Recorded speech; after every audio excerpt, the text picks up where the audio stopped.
I invite Dr. Ammar Shafamri, Professor Dr. Uzgur Sare, to present the University Canada West Academic Partner Memento to Dr. Ujal Ibrahim.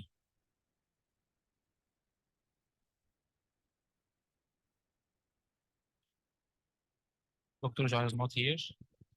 So, next. I invite Dr. Ammar Shafamri and Professor Dr. Uzgur Sare to present the Mahasar Kam University Academic Partner Memento to Dr. Sultana Ponloa.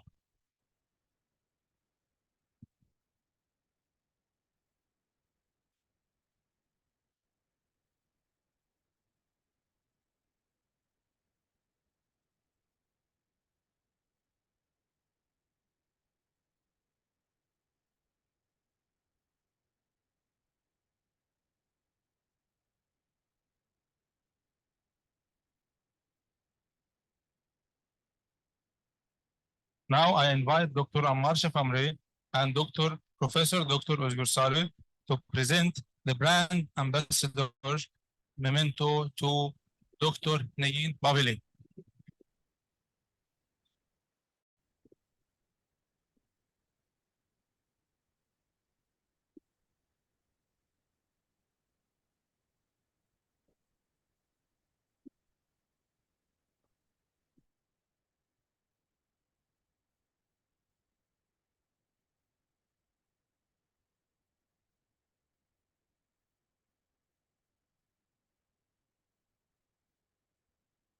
Now I invite Dr. Negin Babili to present the keynote speaker memento to Dr. Ammar Shafamri.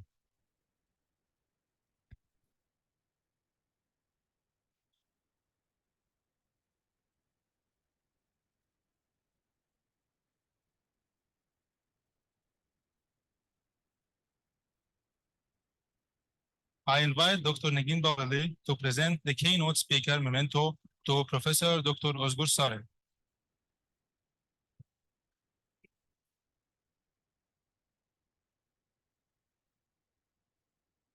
Thank you all.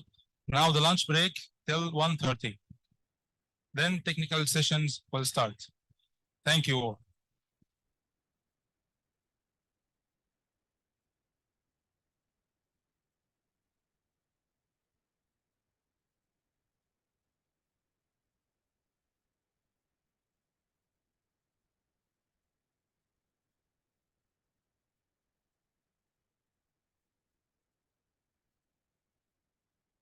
Lunch break will be till 1:30, 1:30.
What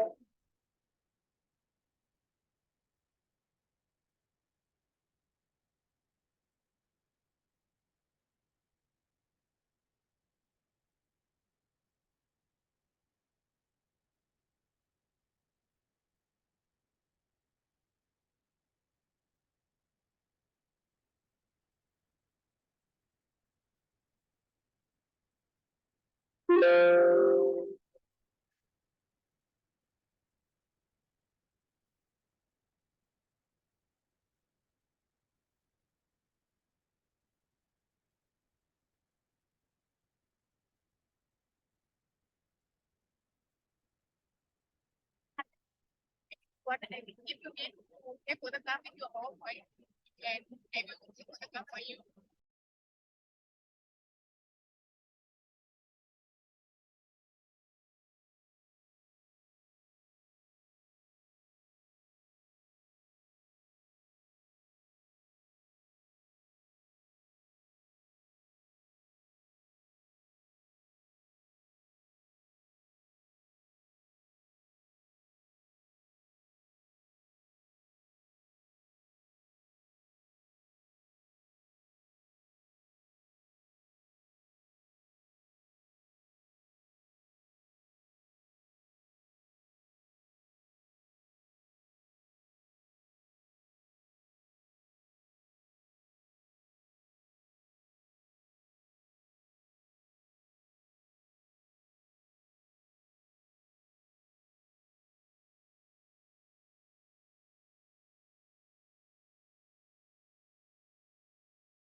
Bang.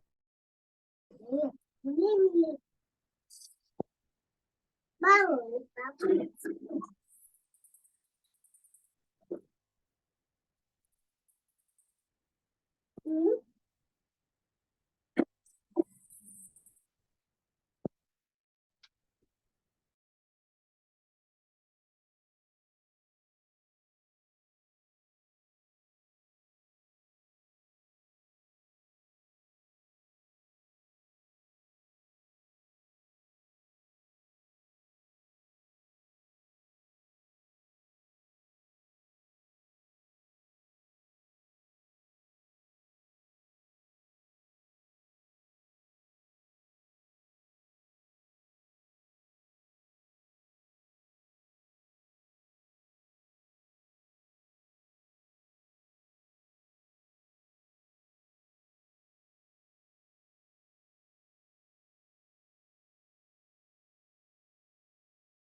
Dr. Tariq, your good afternoon, good morning. good afternoon, morning. It's like I'm awake entire night. Very good, thank you very much. Is it my turn? I believe in few seconds, but someone invited me to breakout room. You know, so I just wonder, like, if you are invited to the breakout room or not. Well, I was texted by someone and said that it's my turn now, but I don't know. Whenever you're ready, or the people are ready over there, I am ready. I've been here for the last several hours, I could say. Yes, me too. Because of the delay. I believe it would be soon. Yeah, Is Dr. Junkie. Entire night, it's like morning now. Right. I think the conference is very busy and successful so far. Yes. It's like I'm looking at the agenda on the other screen. So they have finished all the keynote speakers and all the speech and everything. So the technical session starts now only. Right, right.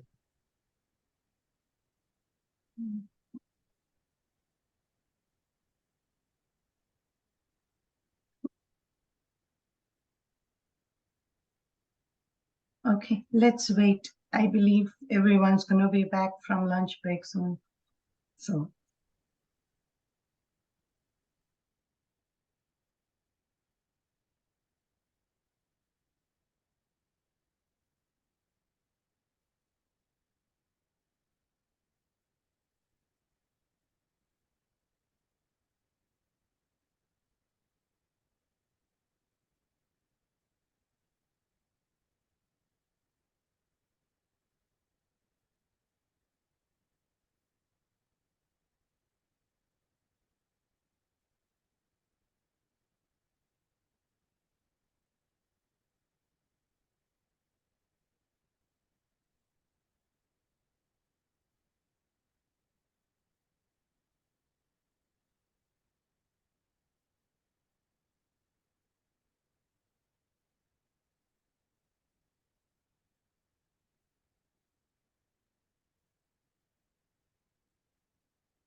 Yes.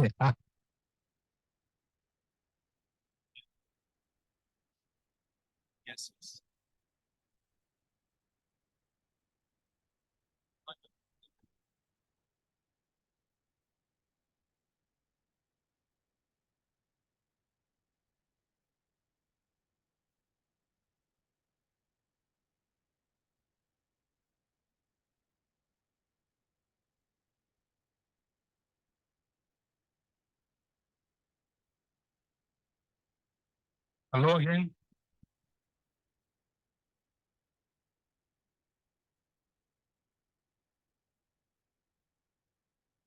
Technical session 1A and 2A will be in hall number 2 here.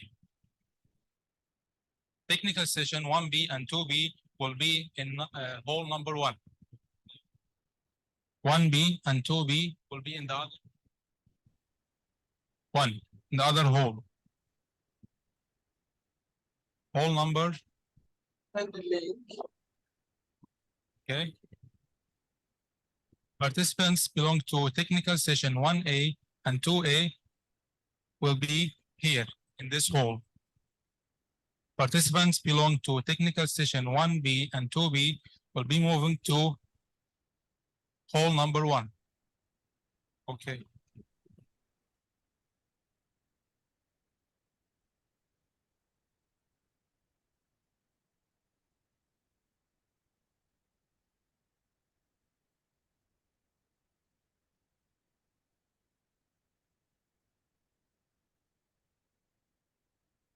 I would like to welcome our session chair, Professor Dr. Özgür Sarı, to evaluate technical presentations.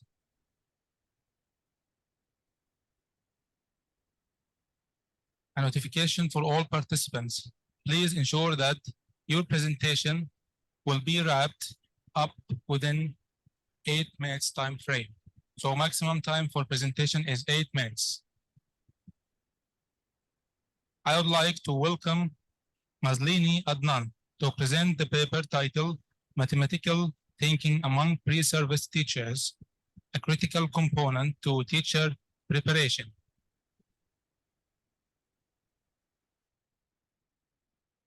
Mazlini is here. Mazlini. Okay, Mazlini is not here. Next, Marzita. Marzita is here or not?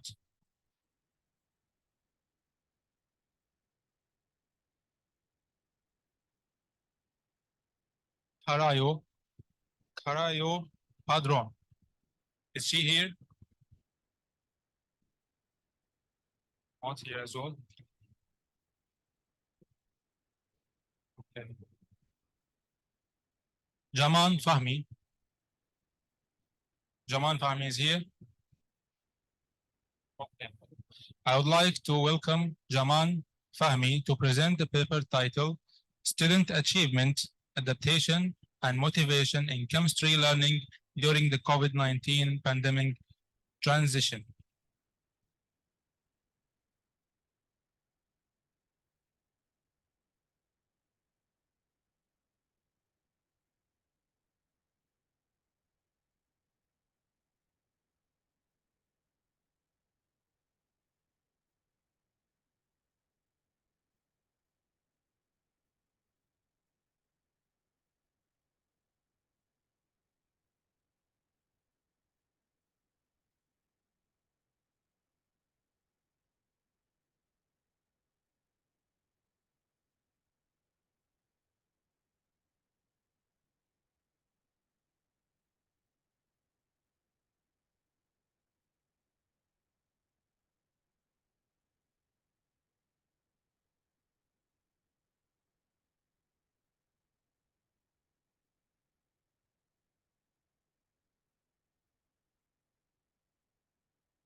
While the presentation is prepared, I will invite Dr. Tariq, Professor Dr. Tariq Al-Rashid,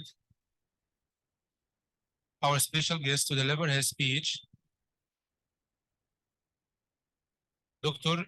Professor Dr. Tariq Al-Rashid, Professor in Computer Science, Artificial Intelligence, Director of the Center of Artificial Intelligence and Innovation, Dean of the School of Science and Engineering, University of Kurdistan in Iraq. Dr. Tariq is a Principal Fellow for the Higher Education Authority and a Professor in the Department of Computer Science and Engineering at the University of Kurdistan, Iraq.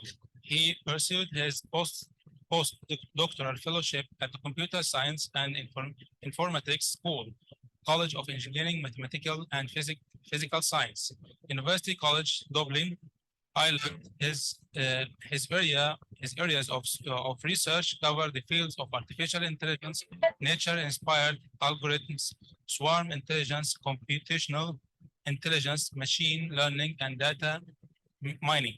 Now I invite Professor Dr. Tariq Al-Rashid to deliver his speech.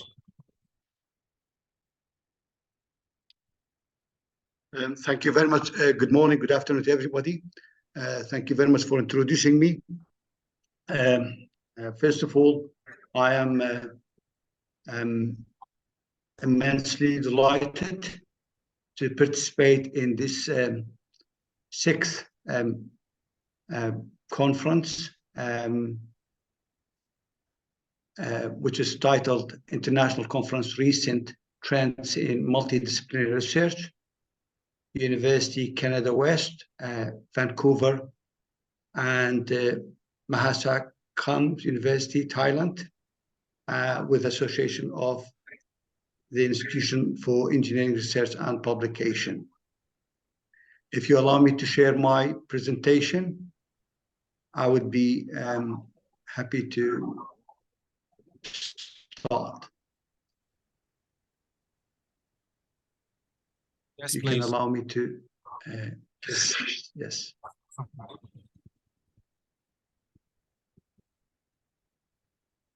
Can you see the screen? No, not yet. Not yet? I cannot see the screen. Let me start one more time. Right. Can you see it now? Still no.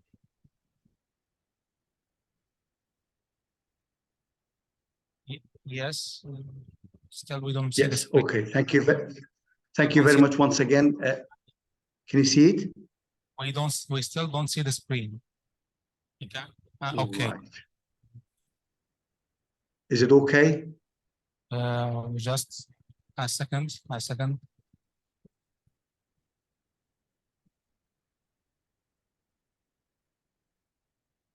Yes, now we can see the screen. Great. Thank you very much. Again, once again, I would like to thank all the organizers, keynote speakers, session chairs, conference chairs, co-chairs, all the participants, including our precious learners for attending this conference in Istanbul.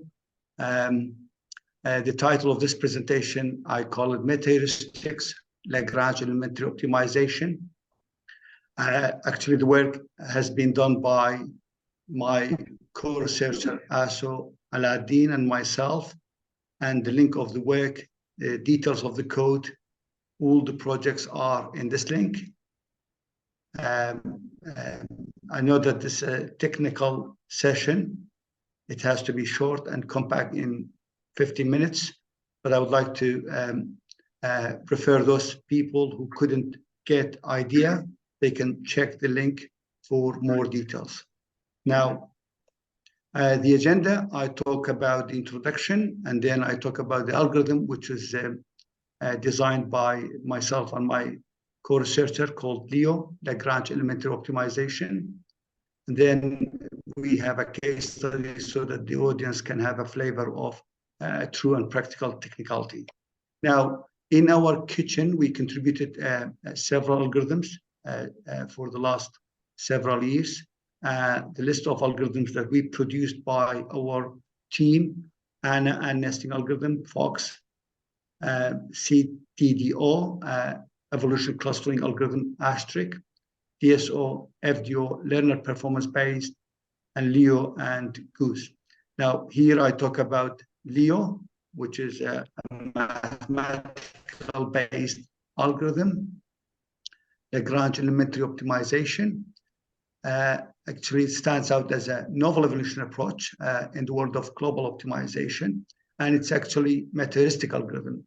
The idea and the concept taken or extracted from the population-based methods like genetic algorithm. Now, Leo is a self-adaptive algorithm taking inspiration from, as I say, high precision of vaccination that leverage the albumin quotient in human blood.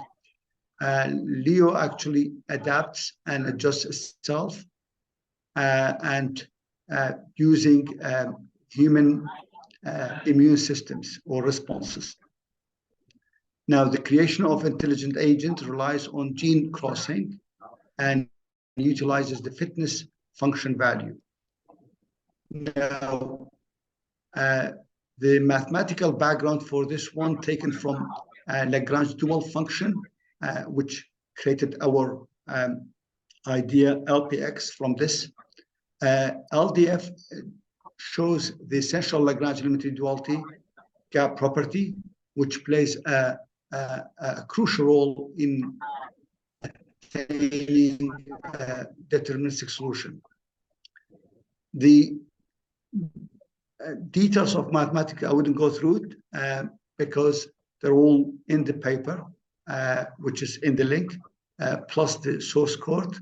So if you are interested, you can see the links at the first slide or at the end of the presentation. So I skip this slide, which is the mathematical background for the idea.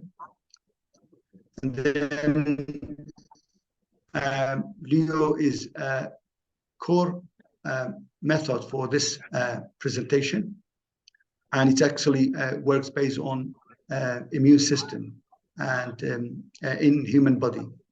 So if, let's say, we have a population and maybe the population can go around 50,000, 5 million, billions, it doesn't really matter. Or we wouldn't take all these population individuals. We will take a sample and we base our algorithm on the sample that we have.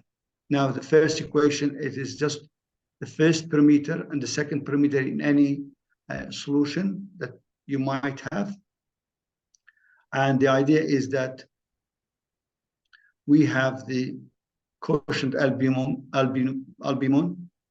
equals to albumin CSF over albumin serum. Now, these are the parameters of the algorithm. Start from a population, big population, and you take a sample, and then you initialize all these parameters, and then you group your algorithm into group your population into two groups, and then you take each group by its fitness function, how good to survive the individual solution. Now, if we look at this visual, you have your body, your cells, and if a virus attacks or intruder attacks your body, there will be an immune system, mainly from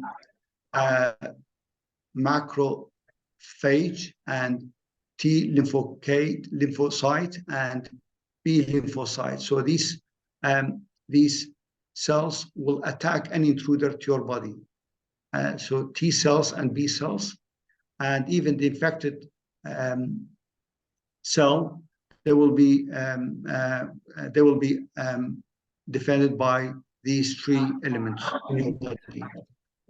Now, therefore, these three elements, they form the algorithm, I could say. Now, this is the algorithm in brief and in a nutshell. You have a population and you evaluate the fitness function of each population, and then you divide the population into two groups. The highest fitness will be selected. The lowest fitness, they will be kicked out or they will be discarded. Now, the algorithm works iteratively until you will have an optimal solution or near optimal solution. Now, this is the contribution that we have done, these two equations. We named it Lagrangian problem crossover, which is LPX. This is actually published in our paper. So with these two equations, equation 2 and 3, we have managed to produce offsprings, new solutions, and these new solutions will compete and will evolve to newer solutions in the future iterations. Now, again, once we've done with the crossover, we are working with mutation, which could be optional in the algorithm, or we used a new formula for making the mutation. So that's the algorithm for, let me just get the, so this is the formula that found by the researchers of this work, with these two equations as well, based on mathematical Lagrange limit optimization. So this is the algorithm in a nutshell. You have a population and you take a sample and you divide this sample into two groups, and you take the you check every single solution or every single individual, and you're trying to find out how good or how bad it is. And then if it is good, you keep it. If it is bad, you will discard it, and you try to keep with the good ones and cross over them, meet over them, and then work out your solutions. So that's very brief. I don't want to go to nitty-gritty of the algorithm, every single step, but this is how it works. Now, the results of our algorithm, the algorithm actually was evaluated against several common and widely algorithms that have been used by other researchers, such as DA, PSO, genetic algorithm, and we also evaluated against the new recent ones, which also our algorithm showed better performance. Now, again, we have tested our algorithm against benchmark test functions, CEC 2090, and we run some statistical tests to see how significant our results comparing to others. And we found that the algorithm is working very well. Now, again, the group or the team managed to create two new and novel applications. And these are the applications that were designed by the authors of this work. Pathological IgG fraction in the nervous system. The full detail of this application with its mathematical models are there in the link, and the code also there. And then the second one, we used it for in security field, which is integrated cyber physical attack for manufacturing system. And you can use optimization everywhere in our life. Optimization means that we optimize our life, that we optimize our way of doing the work. For example, you optimize your work in terms of finding the best university, or finding the best route to take, or finding the best flight in terms of cheapness or in terms of services, good quality of services. You can always optimize your life in terms of finding the best people, best job applicants, if they are applying for your institution. So you can also use it in manufacturing, car manufacturing, engines, energy control, electronics, civil engineering, constructions. Everywhere you can use optimization. And it is a very hot topic in today's life. Now, we have created a case study for Leo so that the learners of Leo, or those people who are interested in Leo, to get a good insight about this algorithm. Basically, we assume that we have 5,000 individuals, 5,000 solutions, and we have to select the best among 5,000 solutions. So if you have a f function, it has two parameters, x1 and x2, and that's the function x1 squared plus x2 squared. And each parameter, it goes from 1 to 100. That is the lower and upper bounds for each parameter, just for testing. And the algorithm randomly initializes, for example, 10 solutions among those 5,000 solutions, because for computation complexity, we are not able to go through every single solution. For example, say, for example, you have 1 billion solution. You wouldn't have any machine to help you walk through all these solutions one by one. Impossible. So we took only 20 solutions out of 5,000, and these are the solutions. And here x1 and x2 randomly, and then x1 square, x2 square, and we got the results. Now we found that some fitness for all these is this much, and average fitness is this much, and max fitness is this much, and min fitness is this much. So next, we are trying to have the fitness value for each one of them, and we found that we can have this equation to find the fitness evaluation, x1 over x2, that's x1 over x2, and then which is like the main equation in the algorithm, quotient albumin and albumin CSF over albumin serum. Now, this is the first group, which has the highest fitness, you can see, and this is the second group that has the lowest fitness function.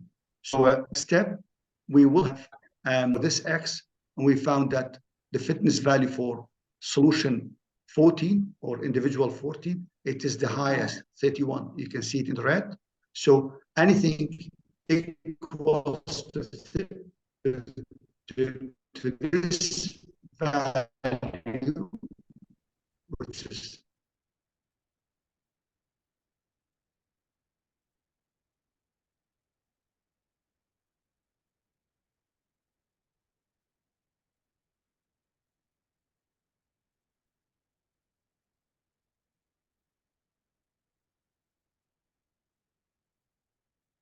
Thank you, Dr. Tariq, for your speech.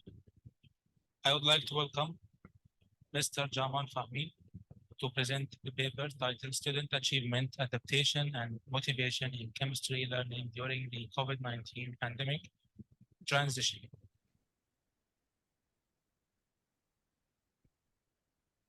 Hello, can you hear me? Dr. Tariq, we are sorry we lost you because of the connection.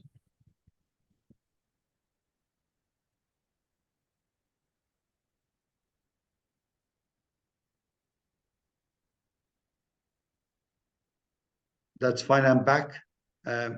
Is that okay now? We don't see your screen.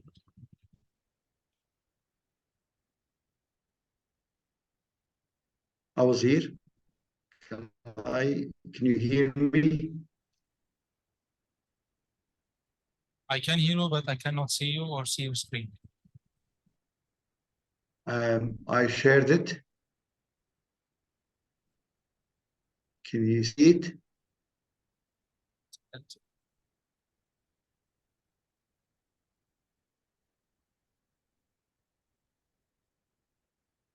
Okay, can I reshare it again, if you don't mind? Is it okay now? Yes, it's okay now, but Dr. Tariq, just kindly, can you conclude the presentation in 1 or 2 minutes at the most, because we have so little time. Can you see my screen? Yes, we can see your screen, but I'm asking you kindly to conclude your presentation in 1 or 2 minutes, because we have too less time. Dr. Tariq?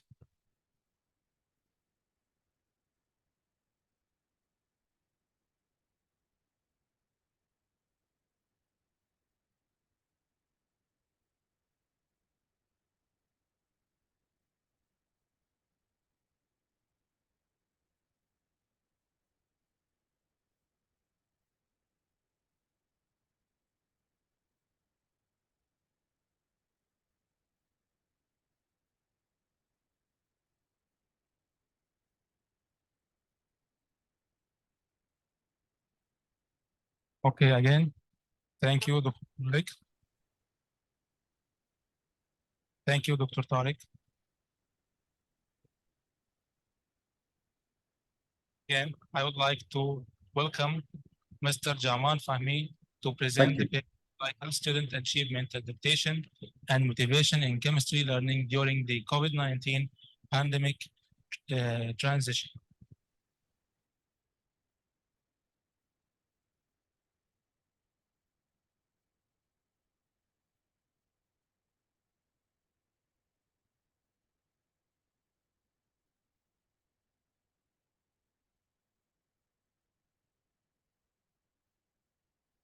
Yeah.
Assalamualaikum warahmatullahi wabarakatuh. It's been pleasure to be physically attending this conference. I would like to thank the ICRTMDR-2023 committee as organizer this venue. Let me introduce myself. My name is Jaman Fahmy, and I'm a master candidate on chemistry education at Universitas Pendidikan Indonesia in Bandung, one of the largest city in Indonesia. I'm standing in front of you to show you the result of my mini research about student achievement, adaptation, and motivation in chemistry learning during the COVID-19 pandemic transition.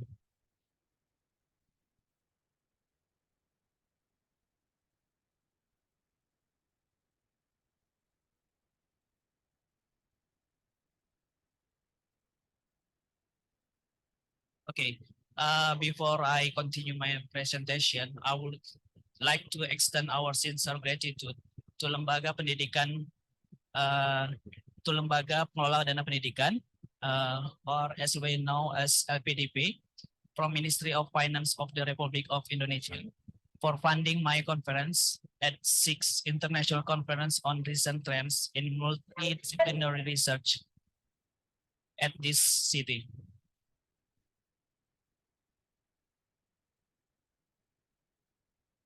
I divide my material presentation into 5 parts.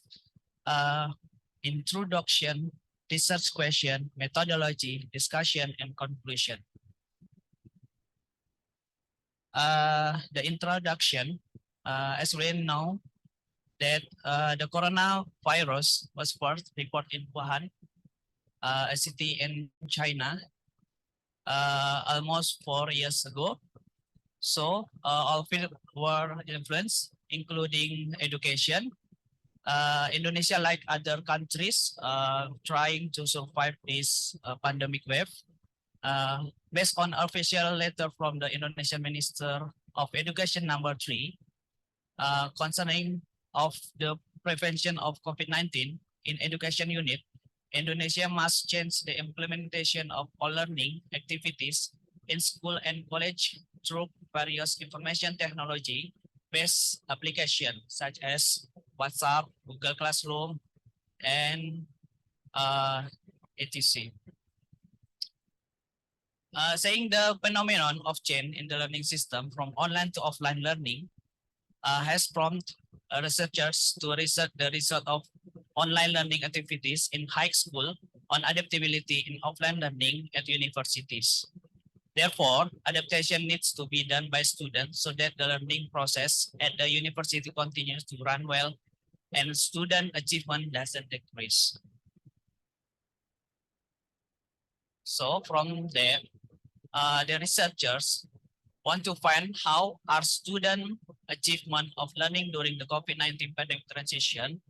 Second, what difficulties did students face in adapting to the COVID-19 pandemic transition period? Third, how do students adapt to the transition period of COVID-19 pandemic?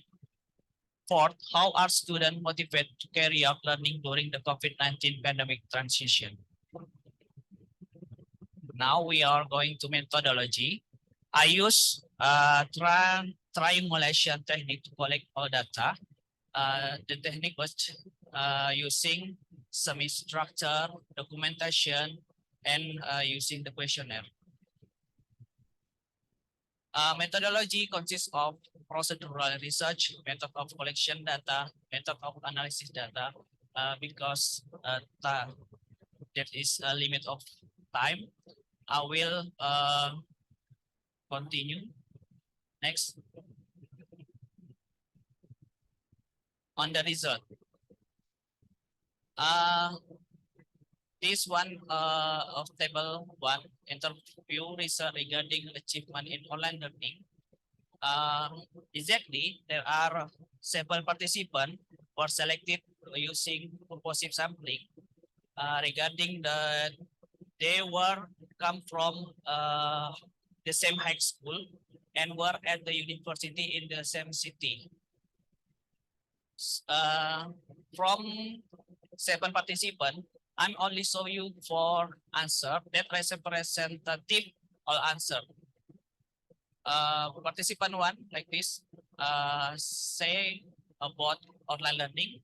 Teachers try to facilitate online learning as optimally as possible, even though I need to revise assignment and repeat exam. This is an example of the answer from participant. table 2 about interview result regarding achievement in offline learning. So I distinguish the table between online learning and offline learning. From there, participant was said, my achievement score is better than my score during online learning. And etc. So then we got discussion from this table 1 and table 2. In general, can we conclude that the achievement of student learning outcome is offline class. And then table 3, result of interviews regarding learning constraint of the 4 participants who answer learning obstacle in general was almost the same as students from other regions. The availability of learning devices such as cell phones, internet quota, and internet network often become obstacles to participating in online learning. Moreover, the atmosphere at home is not conducive, such as noise, which doesn't support the learning process. Additional activities such as helping parents with work. Okay. I wish I can continue, but because time is limited. Okay, we are going to conclusion.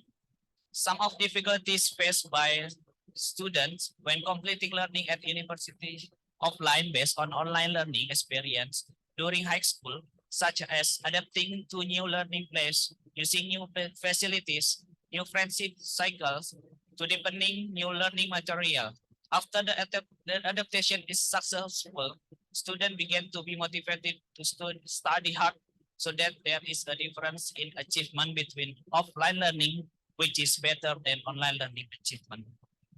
This difference, of course, shouldn't reduce professionalism when entering the world of work. After the transition from online to offline learning, the positive effect of time by educators and students is the increased ability to utilize technology and information. Thank you for your attention. Assalamualaikum warahmatullahi wabarakatuh.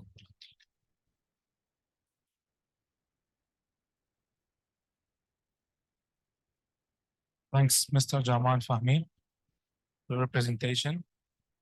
Next, I would like to welcome Etliva Babamito to present the paper titled The Albanian Future Higher Education in the Digital Era, Challenges and Opportunities. Ms. Etliva is here. Okay, next, I would like to welcome Ms. Flavia Portas to present the paper titled Antimicrobial Cell Penetrating Peptides.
Hello, everyone.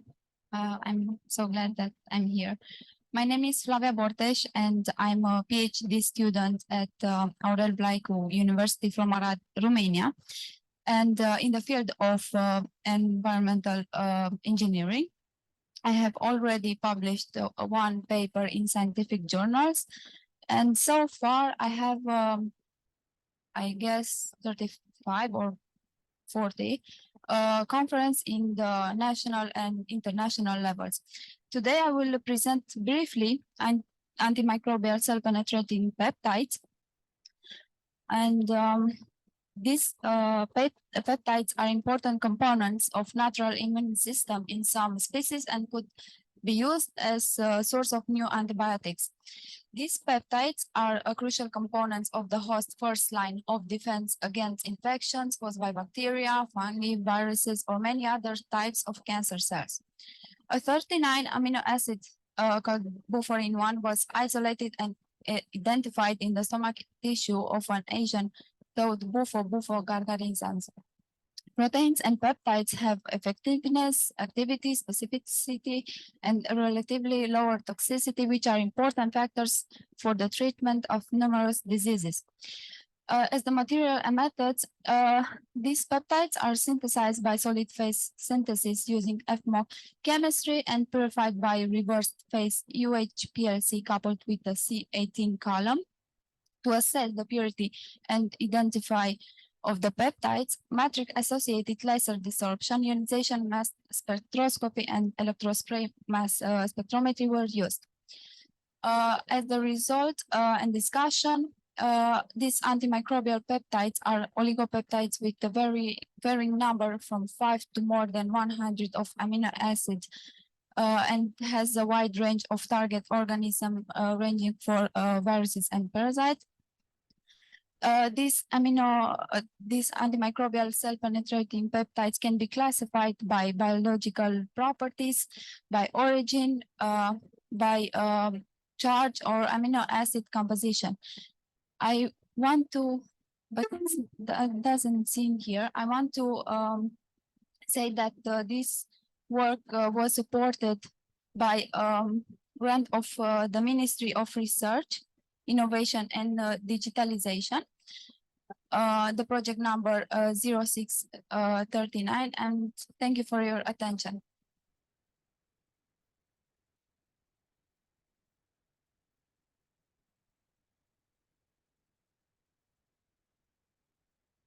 Thanks for Ms. Flavia Fortes. Next, I would like to welcome Ms. Andrea Lopito to present her paper titled Cell Penetrating Peptides of Natural and Scientific Origin.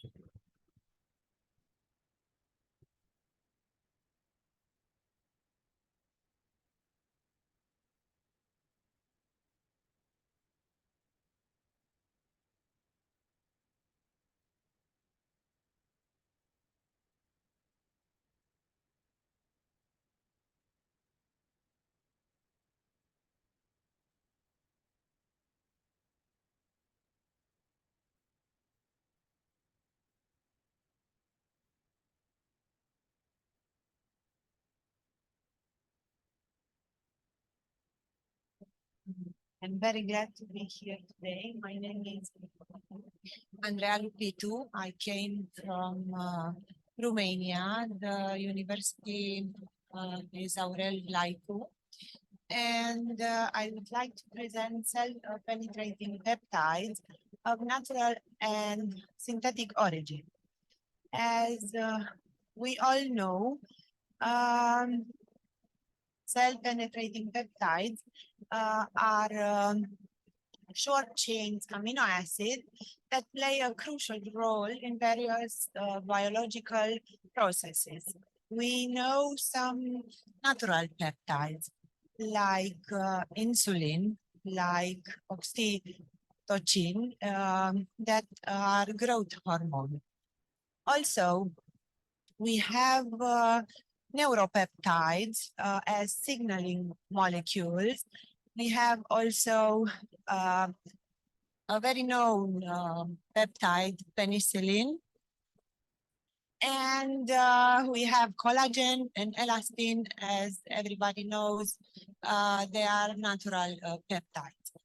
What we can do in the lab, we can synthesize peptides in order to use them as for drug development, also for vaccine development. They are very strong research tools. We can use these synthetic peptides or natural peptides in cosmetics and therapeutics. And as the bioconjugation and targeted delivery, those peptides can deliver drug for cancer or for vaccine. Okay. For the well-known method for synthesizing these peptides is the solid phase synthesis. And we use some amino acids, we deprotect them, we activate them, and couple them. And in the end, we cleavage them in order to obtain those very active peptides.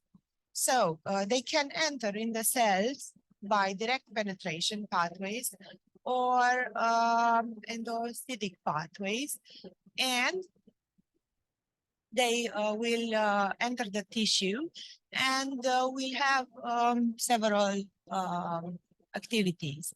I put here some very known peptides like TAT, penetractin, transportan. Those are natural peptides. Also, polyarginine, GALA, CALA, and MAPS, some example of synthetic peptides. As a conclusion, we can use natural peptides or synthetic peptides in order to improve our health. And this research is funded by the Ministry of Romania by a project won by Professor Popolovic. And we'll continue for another year. Professor Popolovic will present more of this theme. Can you put up, please, up the end? Thank you very much for your attention.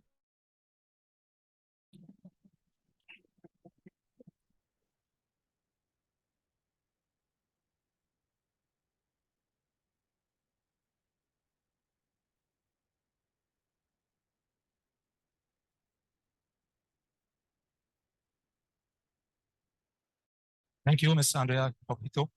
Now I would like to welcome Ms. Dana Maria Kopolovici to present the paper titled Peptides with Antimicrobial Properties.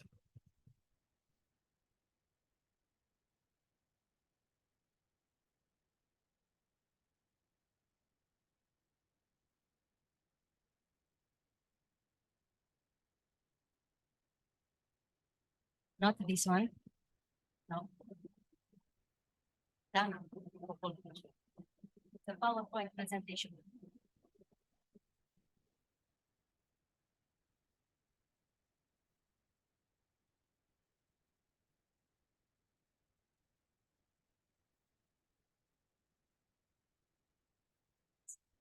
Yes. I sent by email and on WhatsApp.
Okay, till the presentation will be open, I will present a little bit about our aim of the study, because as is a multidisciplinary conference, you know that there are not one drug or one medicine for one illness, because all we humans are unique. And for this reason, we have to develop new treatments because we have to focus later on personalized medicine. So for this reason, there is not enough research made in this therapeutic research field that can, for example, treat the aging disorders and genetic disorders. And for this reason, as we are aging as a human population in the Terra, we have to make more research in this field. For this reason, we have to focus on the development of new drugs. And this includes these natural products that are derived from different organs or cells from insects, from plants, or from humans. So as you will see, there are these peptides, which are short parts of proteins, which can be synthesized in laboratory. And why it is very important to synthesize them? Because they are active even in shorter sequences compared with the protein. And they are cheap. We have to speak about economy. So if we can find these small molecules which are active, which are cheap and easy to obtain, we will develop new therapeutic approaches. Nowadays, there are many combinatorial treatments in which we are using different drugs which are used for example, in cardiac disorders, and now they are used in cancer. For this reason, we have to look even to the widening applications of the very known drugs. So now, if you can open, please, the presentation, the first slide. You will see, yes, that we will discuss a little bit about peptides with antimicrobial properties. And as you can see here, Romania is in Europe. And our city, Arad, is in the western part of the Europe. And we have opening to the Black Sea. Our University is a young university with 9 faculties. And one of them is Faculty of Food Engineering, Tourism, and Environmental Protection. And we have a research center in which we are developing new methods to identify the plant metabolites and some other things regarding the climate changes, and besides these human health approaches. So please go to the next slide. As you can see, I have more than 20 years of experience, and I have more than 60 published papers, 2 books, 2 book chapters of 20. And I'm supervising in biology field. So please, next slide. Go on, yeah, more. And as you can see, there are now known more than 2,000 peptides, which are published in a website. And many of them are now in clinical trials for different diseases. But they have some drawbacks because they are metabolized in, for example, in body fluids. And for this reason, cannot be used per se. For this, we use them in complexing with different therapeutic drugs or with other proteins. And of course, we obtained in this method nanoparticles. These are able to penetrate the cell membranes. So they can enter to the cytoplasm and even to this nucleus and to have their properties done, because these peptides can deliver plasmid DNA. So if this reach the nucleus will produce the desired protein inside that cell, or if it's entering to to a cytoplasm, it can lead to these small interfering RNAs.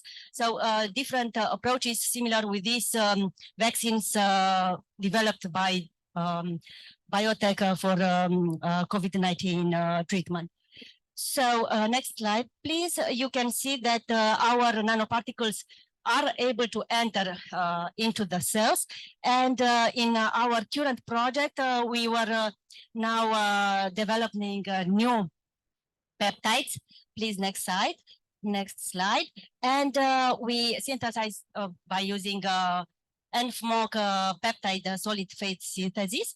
And of course, after purification, we verify their purity. And here you see some of the mass spectra of some of the compounds. Of course, that they have antibacterial properties, and they are not toxic for stem cells or for the tested breast cancer cells. Of course, we will try in the future to use them as delivery cargo, as delivery reagents for cargos. And for sure that they will find a place in vitro and perhaps in vivo applications. Next slide, please. So as you can see, we have this big group from which is as a researchers included Cristiana, Andrea, Luciana, Alina, Andrea, Flavia, Simona, Juana, Florina, Dana, Mihaela, and Dorina. And we thank for fundings for our Ministry of Research, Innovation, and Digitization from Romania. And not at least, I thank you for listening, and I thank you all organizers. Thank you very much.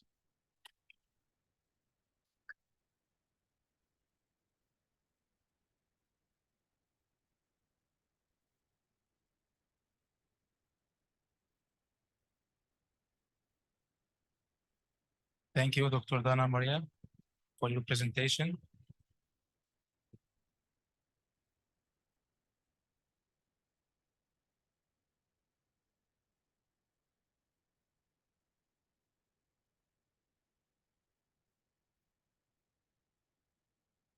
So now the technical session 2A will start.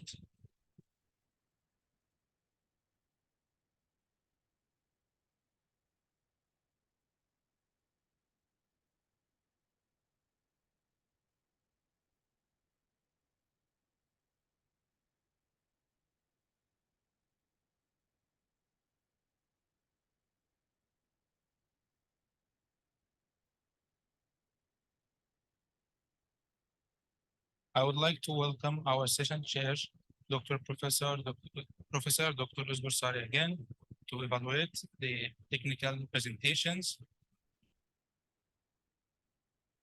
First presentation with us in 2A, Mr. Wael and Nahal to present the paper titled Unlocking Potential, an overview of literature on refugee entrepreneurship challenges, opportunities, and future directions. Mr. Wael is here or not?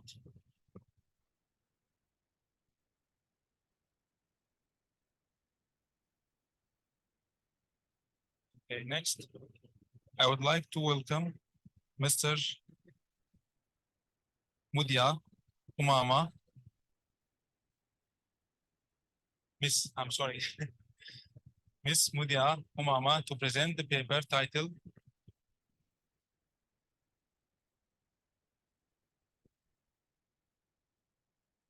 Character Analysis on First Name Characters on Rowling's Harry Potter and the Philosopher's Stone novel.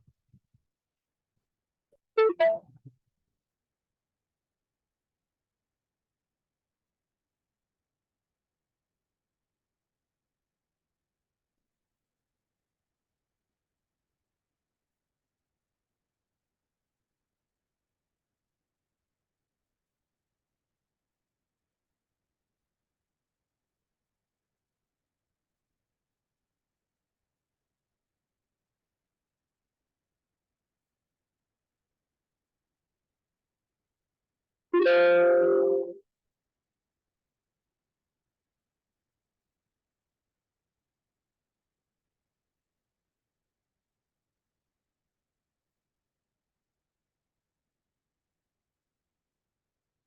afternoon, everybody, dear committee and all participants. I'm Mudi Umamah. I'm pursuing my master's degree in Universitas Gadjah Mada Indonesia in linguistic concern. And here I would like to present my research on title character name analysis on the first name characters in Rowling's Harry Potter and the Philosopher's Stone. Next.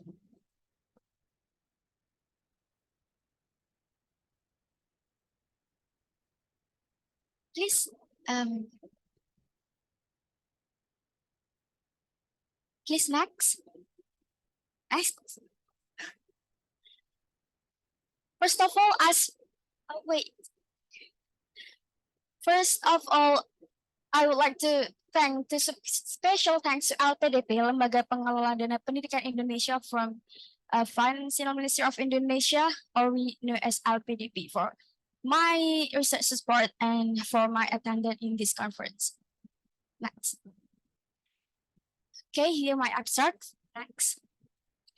For the first, I would like to divide my abstract into 5 points: character name, English naming, character roles, naming function, and novel. Next.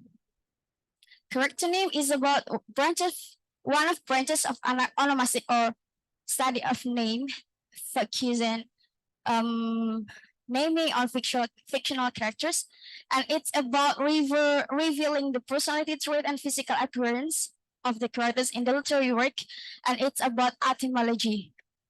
Okay, next. Okay, we have to know the English name order in English culture is about first name and last name. It's like Harry Potter, Hermione Granger, and Ron Weasley, and etc. And next. Here for the second point, I would like to introduce the theory of role character in the literary work. There are 9 roles. A main character who support with supporters, an antagonist who's followed by minions, authority who is followed by deputies, and climate characters including main characters or antagonist character, natural characters, and viewpoint characters. Here, the function naming in literary work, there are 3: establishment to reveal personality trait, identification who reveal physical appearance, and individualization is function. Name has no function. So, and the issue of Harry Potter novel itself is that Harry Potter and the Philosopher's Stone novel, Rowling proposes wizarding world and unique names in her novel, including characters' name and places. For the problem statement, next. Here, I conclude that the novel issue has meaningful name and it's related with the author background who studied classical language at Exeter University. And in the term of character name, the naming character study is openly and widely interested to discuss. Next. Okay, next. So here I focus my research on 3 points: character role, character name, and naming function. And my purpose of the research is how the character impact or influence the author to choose the character based on the character name and naming function. Next. Next. Here, I use semantic approach in meaning, of course, and then its approach in exploring the etymology of the name through behindthename.com and the 9 muses through denotative and connotative. And for the analyzing data, for the first step, I categorize the name in domain analysis and taxonomy analysis, and followed by componential, and we conclude to cultural value. Next. Next. So here, I divide 4 parts to present the result. There are 39 first names identified in the novel, I focus on the human character sought to be investigate, confirm, wizard, witch, and muggle, someone who is exceptional skill. Next, here are the names. There are 39 names. First name, next. And here the first point is that characters rule. The dominant data is natural characters. Of course, it's because the natural characters is support the whole story. And no. Okay. In the characters role, there is no viewpoint character as the author uses the third person omniscient point of view. It's related with the traditional reading style of J.K. Rowling as the author, that you can write what you want as long as your reader will be clear about it. So next. And the second point in naming is naming types categorization. The dominant data is about allegory and allusive. Allegory is about the dictionary names, and allusive is about the myth name or historical names. Next. And the third point is naming function identification. I divide two types of naming function. Is that representative names and not representative names? There are 22 representative names and 17 not representative names. Next. Okay, next. So I present 3 big points in the discussion part. The first point is that naming character does not have any specific preferences. There's no with a certain naming of function type. For the example, Harry is the first name of Harry Potter, and the role is main character, of course, and the name is taken from historical name, King Harry, is well known in British. Elusive, that's why I categorize into elusive name. And the name function is identification. Why? Because the Harry's name is not represent the person, but only the physical appearance. Next.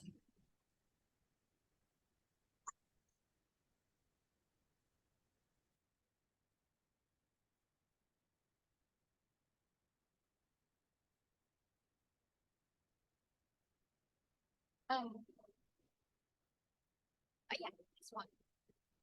So yeah, for the conclusion, I conclude my research into 4 big points. The first point is naming is an arbitrary creative process because naming fictional character is an arbitrary creative mind of the author itself. And second, character role as naming consideration. Character role can be one of factors considered in choosing meaningful name in literary work. And next, the third is not all names are representative. It proved by my finding that 22 names are representative and 17 names are not representative. And the last is the naming character is about author intelligence, is proved by the background study of the J.K. Rowling, who studied classic language in Exeter University. Okay, I think that's all. And the last, my suggestion. The suggestion is about the next research. Beside the names, it can be found many unique names or places. It will complete and enrich the fictional onomastic studies, especially on naming fictional places. I think that's all. Thank you. Good afternoon.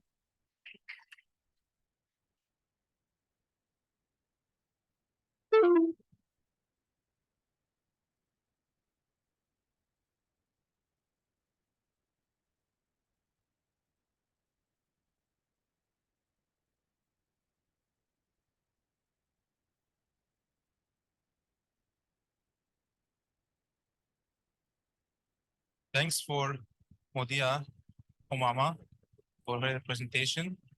Now I would like to welcome Piping Rahadian to present the paper titled Addressing the Requirements of EAP Students by Analyzing Their Demands in the Technological and Information Program.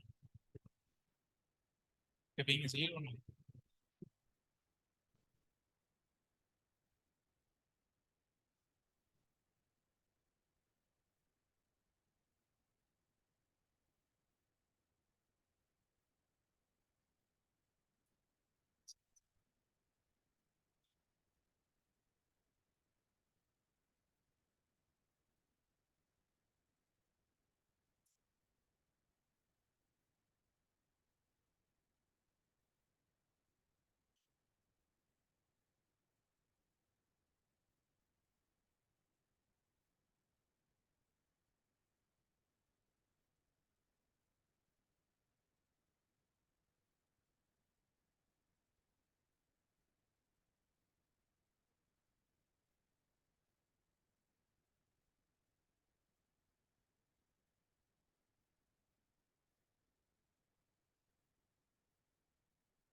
Good afternoon.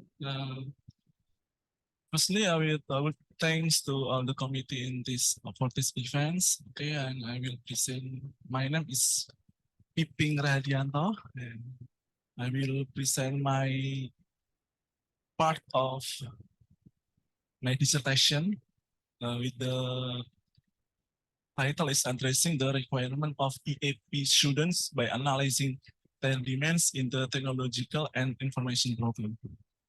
Can you next? Okay, and okay, my name is Piping. I'm a lecturer in the private university in East Java. Okay, and I'm a English lecturer. And before English, I get a diploma on French language and continue in the Master of English Education, and now ongoing in a doctoral program. Next. Maybe next. Next. Okay, in the abstract, my research is about need of English material in occupational purposes, or we can call it as ESP, but I take more specifically in EAP. Why EAP? Because my subject of the research is take a place in the student for a student for specific purposes. And before can skip.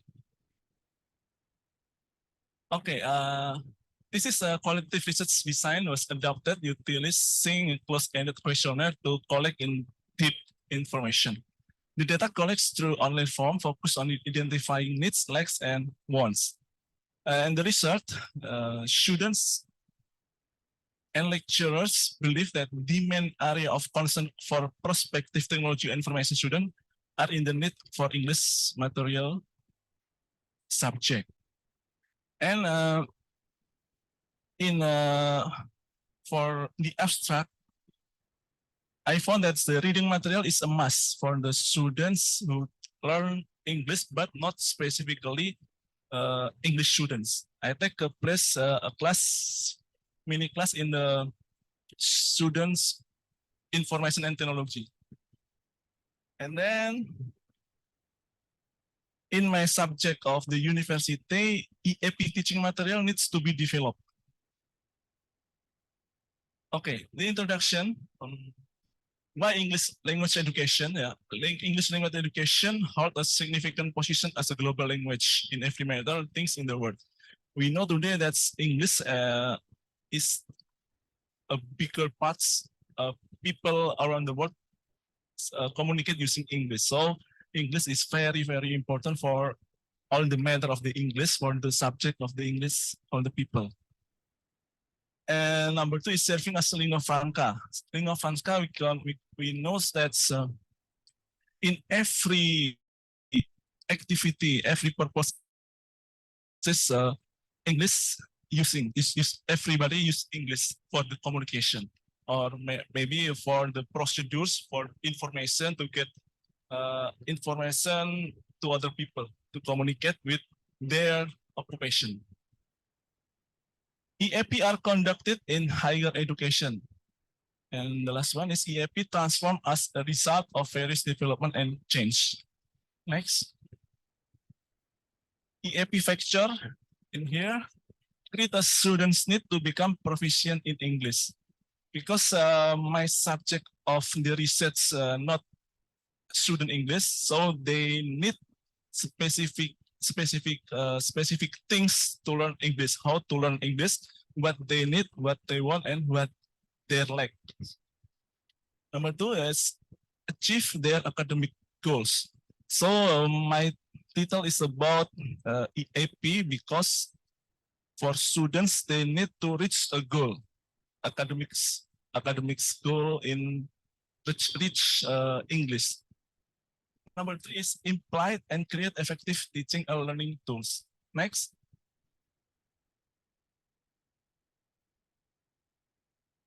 Okay, the description. Okay. EAP cannot be separated from a specialization in one aspect of English language education. And then English language learning material play a crucial role in EAP. Okay. And this research focus into the evolution of English book material and highlight various student need in their development. Next. Okay, this research mainly focus on the learning and target need, considering the objective on the research. And as I said before, the procedure used in my research is about necessity, need, likes, and wants. And the data collects, distribute online by questionnaire. Next. Okay, and the data analysis here, I get two big data they get from the students and from the lecturers. From the students, student needs here, we can say that 64% is English book or teaching material for information and technology major is their need. And the second one is about English understanding book, article, or information and technology. So the students in technology and information program, they need to understand book, article, or information using English. Next. The data analysis, the second one is about student likes. They get 71% about the lack of the student is they have there are many difficulties in understanding English courses because the material and books are not accordance with the information and technology measure. Okay, next. Student wants here with 75%. The student wants enhance their reading skill because in technology information measure students, they need or the activity during a class is about reading a procedure and how to operate computer, how to run the software, and etc. Next. The second, how data analysis I get from the lecturer's need. They get a perfect presentation about 100% about English teaching material with material and terms according to the EAP major, and then English book or or teaching material for technology information, they need the material about technology information. Next. And the second one is the about lecturers lex about is the with the same presentation about the aspect, but here I can get a conclusion about the lecturer.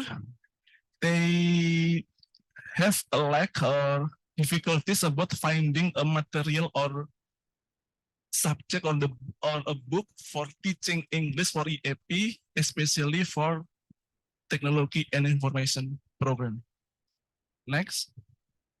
The last one is about lecturers wants about with 100% is lecturers wants teaching material for reading English in technology and information program. Next. Okay, the conclusion here I get from the EAP students. Student needs English as their future occupation. The second one is student needs material that support their occupation. Here for student in major technology information, they need to read the procedure and how to operate the computer, how to operate the software, and etc. And number three, student lacks in understanding English through their several skills such as reading, listening, and speaking. So the number one, the difficulties for the student is about reading. And number four is student wants the appropriate material in EAP that consists reading procedures. Okay, because for the student is in the technology and information major, they need good material about reading. Next. Okay.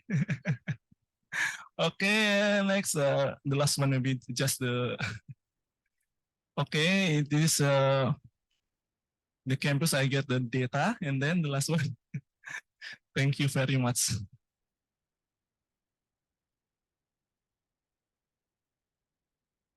Thank you, Mr. Pipping, for your presentation. Now I would like to welcome Gabriella Toader to present the paper titled Hybrid Polyurea Polyurethane MWCNTS Nano Composite Films.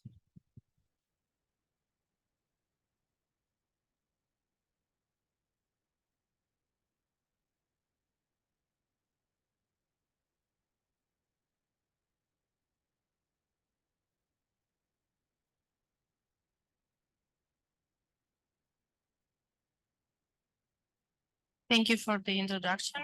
Good afternoon. My name is Gabriela Toader, and my presentation today will focus on hybrid materials that are designed for, let's say, a more exotic application like ballistic protection. As you know, in the actual context with these, all these conflicts around us, we realize that defense industry is important to keep us safe in our countries. A brief summary about the presenter and the institution where I came from.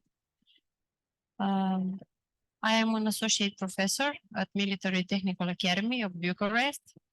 We train engineers for the army and also for police or government or other national security systems. My PhD thesis was on a similar topic that as the one I am presenting today. But we also have other research interest topics related to materials that could be useful for defense industry. starting from materials employed for decontamination, materials for the degradation of the chemical agents like warfare chemical agents or biological warfare agents or radiological nuclear contaminants.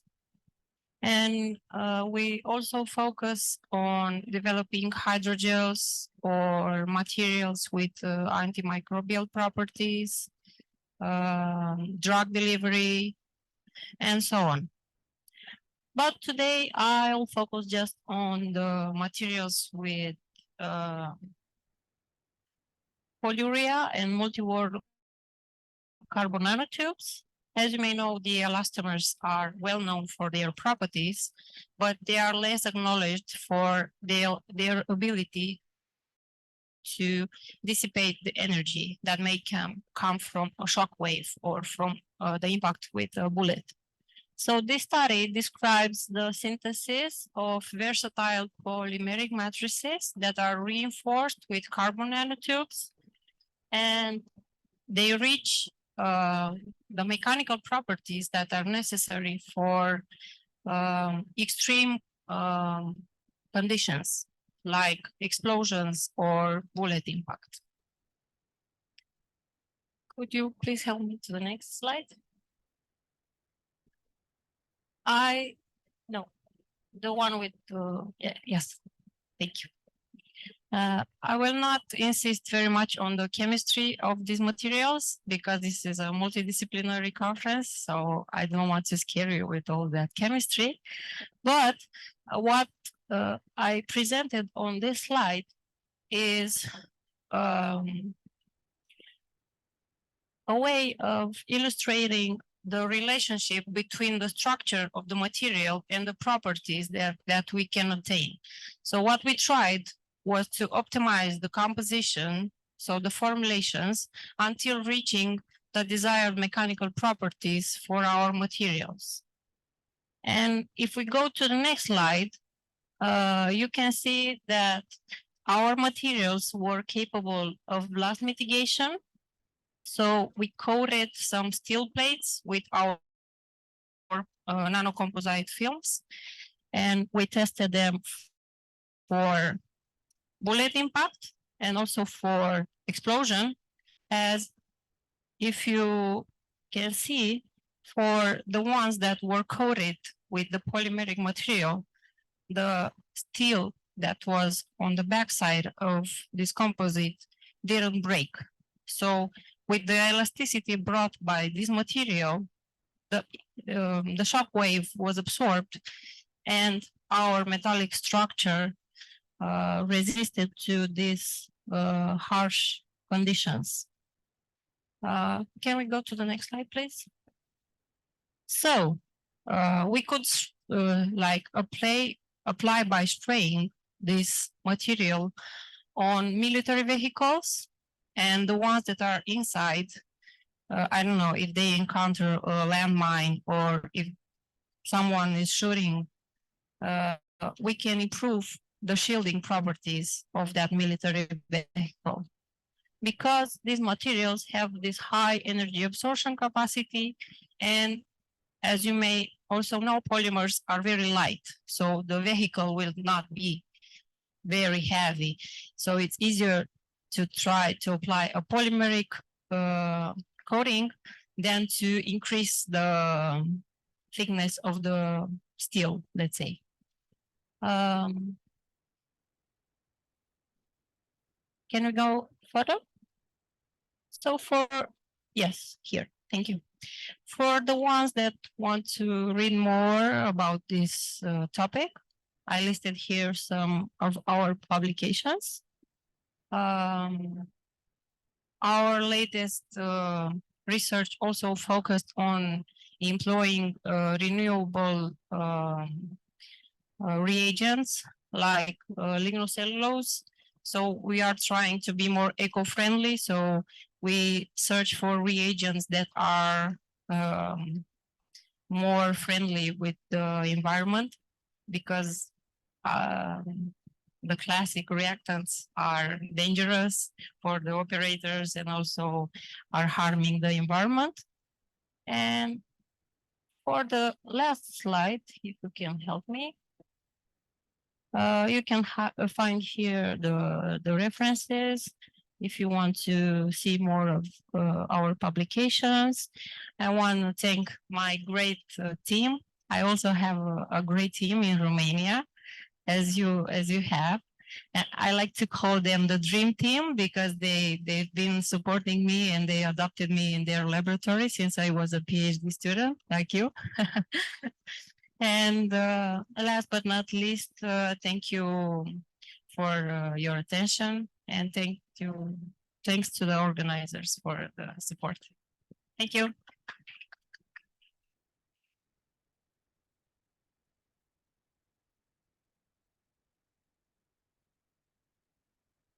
Thanks to Ms. Gabriella for her presentation.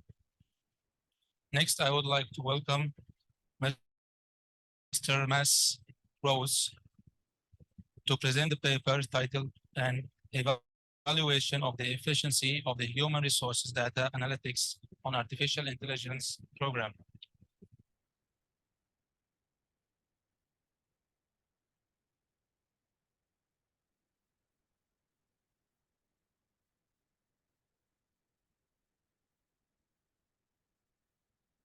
Thank you.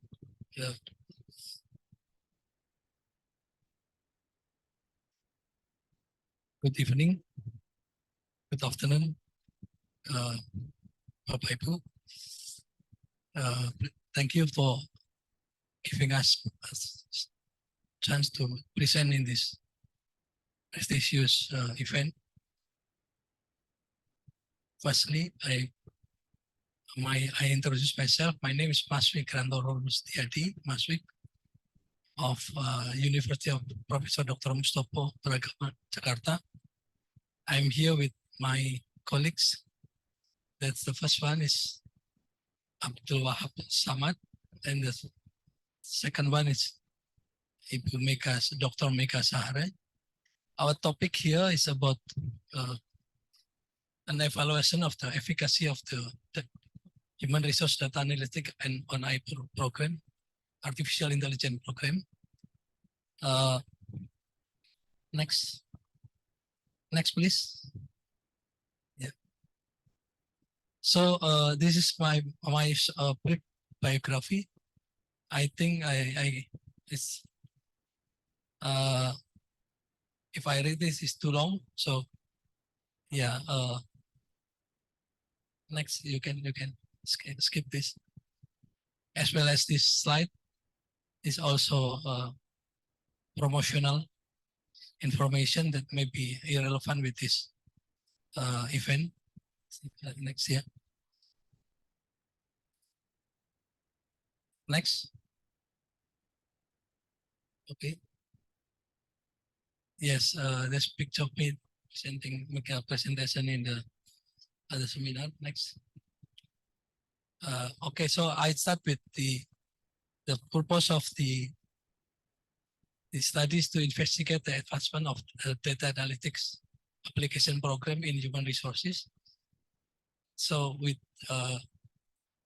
face in artificial intelligence throughout the industrial era in Indonesia, particularly in Indonesia. We collect data that facilitated to questionnaire, conducting interview, and administering survey. And this aims to establish the feasibility of substituting human intelligence with computer intelligence. In fact, we compare and just the importance of human intelligence compare, because the issue is that in the industrial era, there is a scarce, there is a sensitivity in among the people, particularly in manufacturing industry, that the robotic and the artificial intelligence will displace the human resources. So we are interested to do the research on this issue. So basically,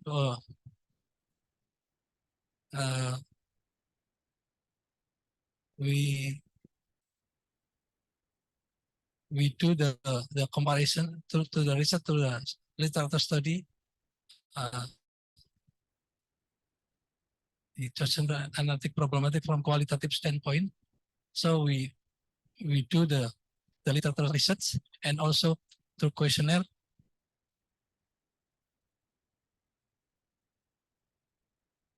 Based on the research outcome, it has been observed that within the context of the fourth industrial revolution, data analytics can be effectively managed by robots processing extensive data set compared to human counterparts. Okay. In addition, we classify that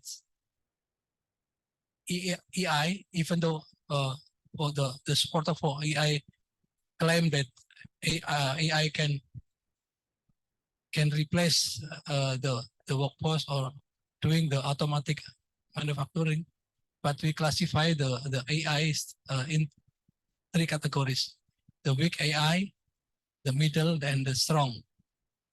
Then when the situation is next slide. When the situation is the not all AI is true as stated by the exponent of the artificial industry. Artificial intelligence in industry 4.0. As we found that, in fact, in 2016, there is a collaboration between Indonesia and Australia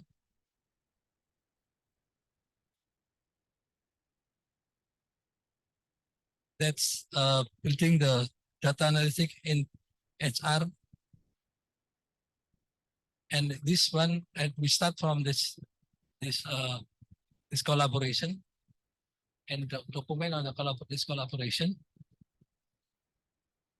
And then next, yeah.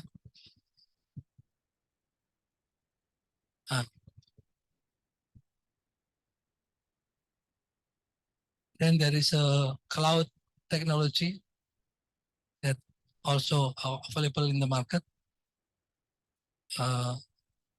Particularly now in higher education in Indonesia, already started using the cloud technology.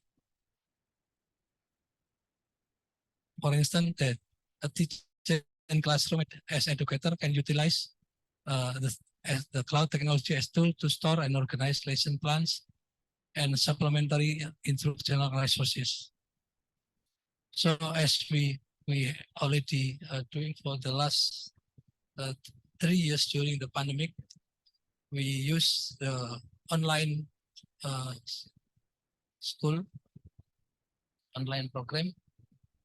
And the interesting one is we got a student that for the 3-year student, for the literacy study time, we never meet in person.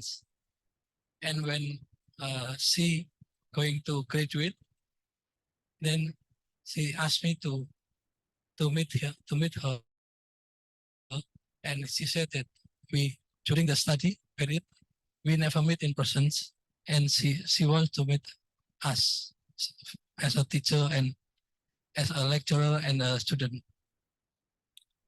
Then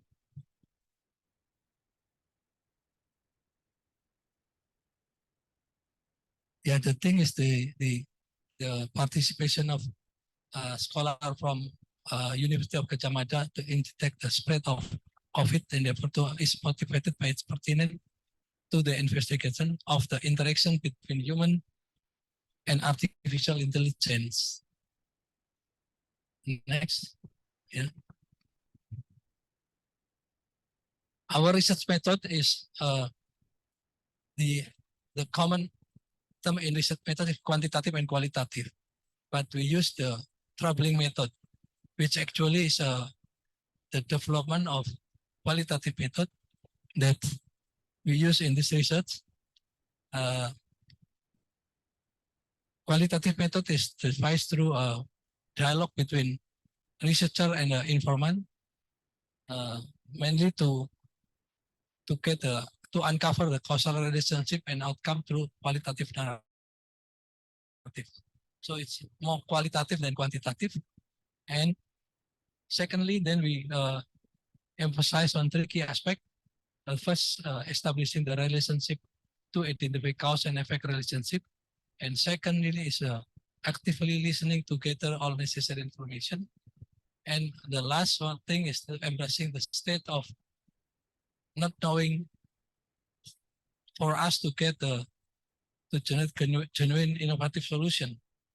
That's we call it troubling method according to the inventor of this method.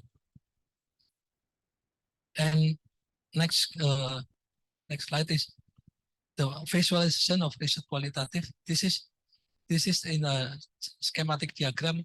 The what we call it the troubling method is we start from the data field that we develop as a introduction data. As from this data we start with early finding, and we counter with data that come from many resources, including journals, readings, and literatures. Then from those two, we develop the theories as we call it hypothetical theories. Then we compare again with data, which is big data in internet, and data analytics, as well as data science and algorithm storage. Then those three aspects make artificial intelligence. Then this is the relation between data field, facts data from the literature, and preliminary theory to compare to the artificial intelligence that we develop, the application that we develop, or that's already developed by the company, the factory, or the organization that use this application. The novelty of this research compared to others, to the previous research. Next. We developed the novelty, yes. At least there are three novelties. First is the current state of development for this application is the integration of data analytics in Indonesia through the utilization of AI-based applications. Then the present software applications stimulate artificial intelligence in operation, facilitating the execution of programs code in the C programming language. Then the last novelty is we propose the field of human-computer interaction has been extensively researched. In fact, we found that many books, reference book, or even journal in information technology policy and others, that's human-computer interaction have been extensively researched. So many report on the research report on in the academic world, yeah. It used data analytics to examine the method of communication between human user and computer system. Next. As a conclusion of our research, we make the two conclusions of this research. The complexity associated with data analytics in context of globalization, critical matters during the fourth industrial revolution, and the obstacle faced in creating analytic data application for human resources have made it feasible to substitute human intelligence with machine completely. However, in the industrial revolution, robot is with incredibly huge data can entirely replace the human in every intellectual work. So we face two challenge in adopting the artificial intelligence. First, yes, we believe that AI can replace workforce, labor or workforce, but in other sense, we also aware that AI can eventually make a chaos, because if AI can make their own decision, then probably one day they make a decision that's ruin the society. And the other thing is, based on our finding, that we also found that robot equipped with existing extensive data can conduct data analytics in the context of industrial era with a level of effectiveness comparable to human counterparts. This assertion remains valid in all areas of human intellect at the early period of big artificial intellect. As I mentioned earlier, that artificial intelligence we classify into 3 levels: weak, medium, and strong. In a weak AI, the tendency is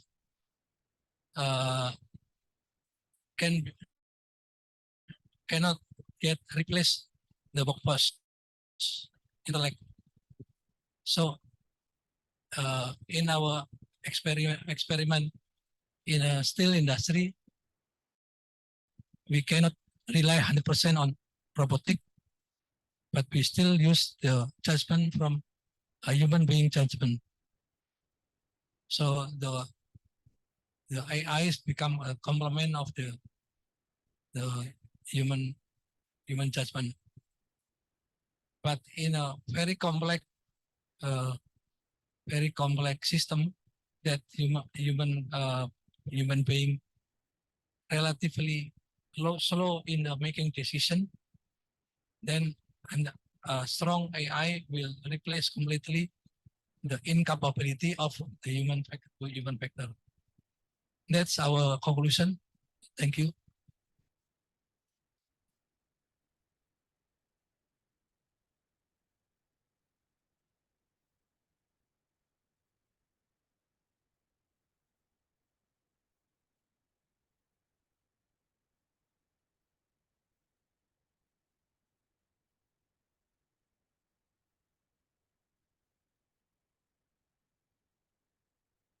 Thank you, Dr. Mastros, for your presentation.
I'm inviting Dr. Abdul Rashid or Abdul Salam.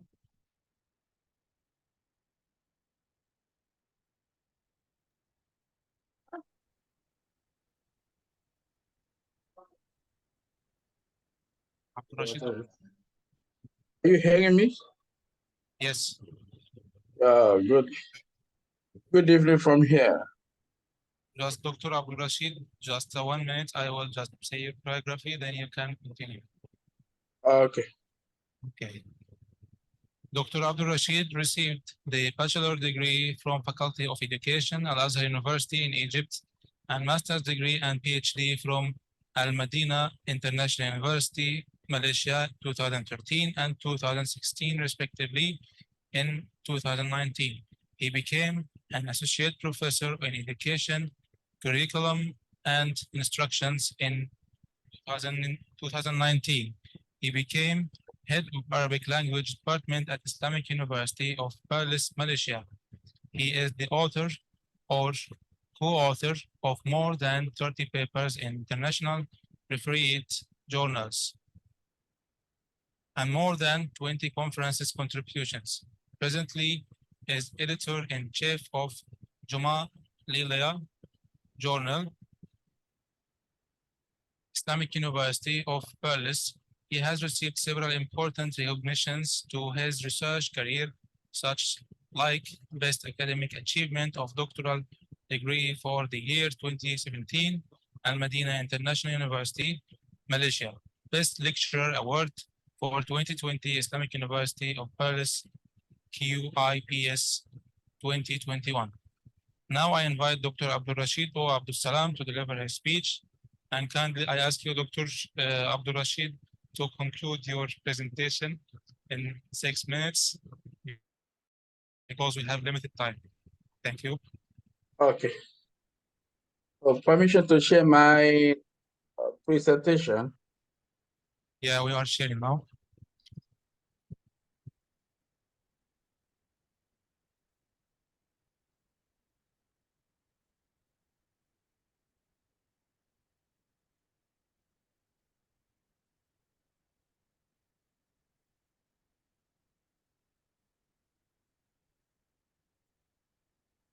Yes, now we see your screen.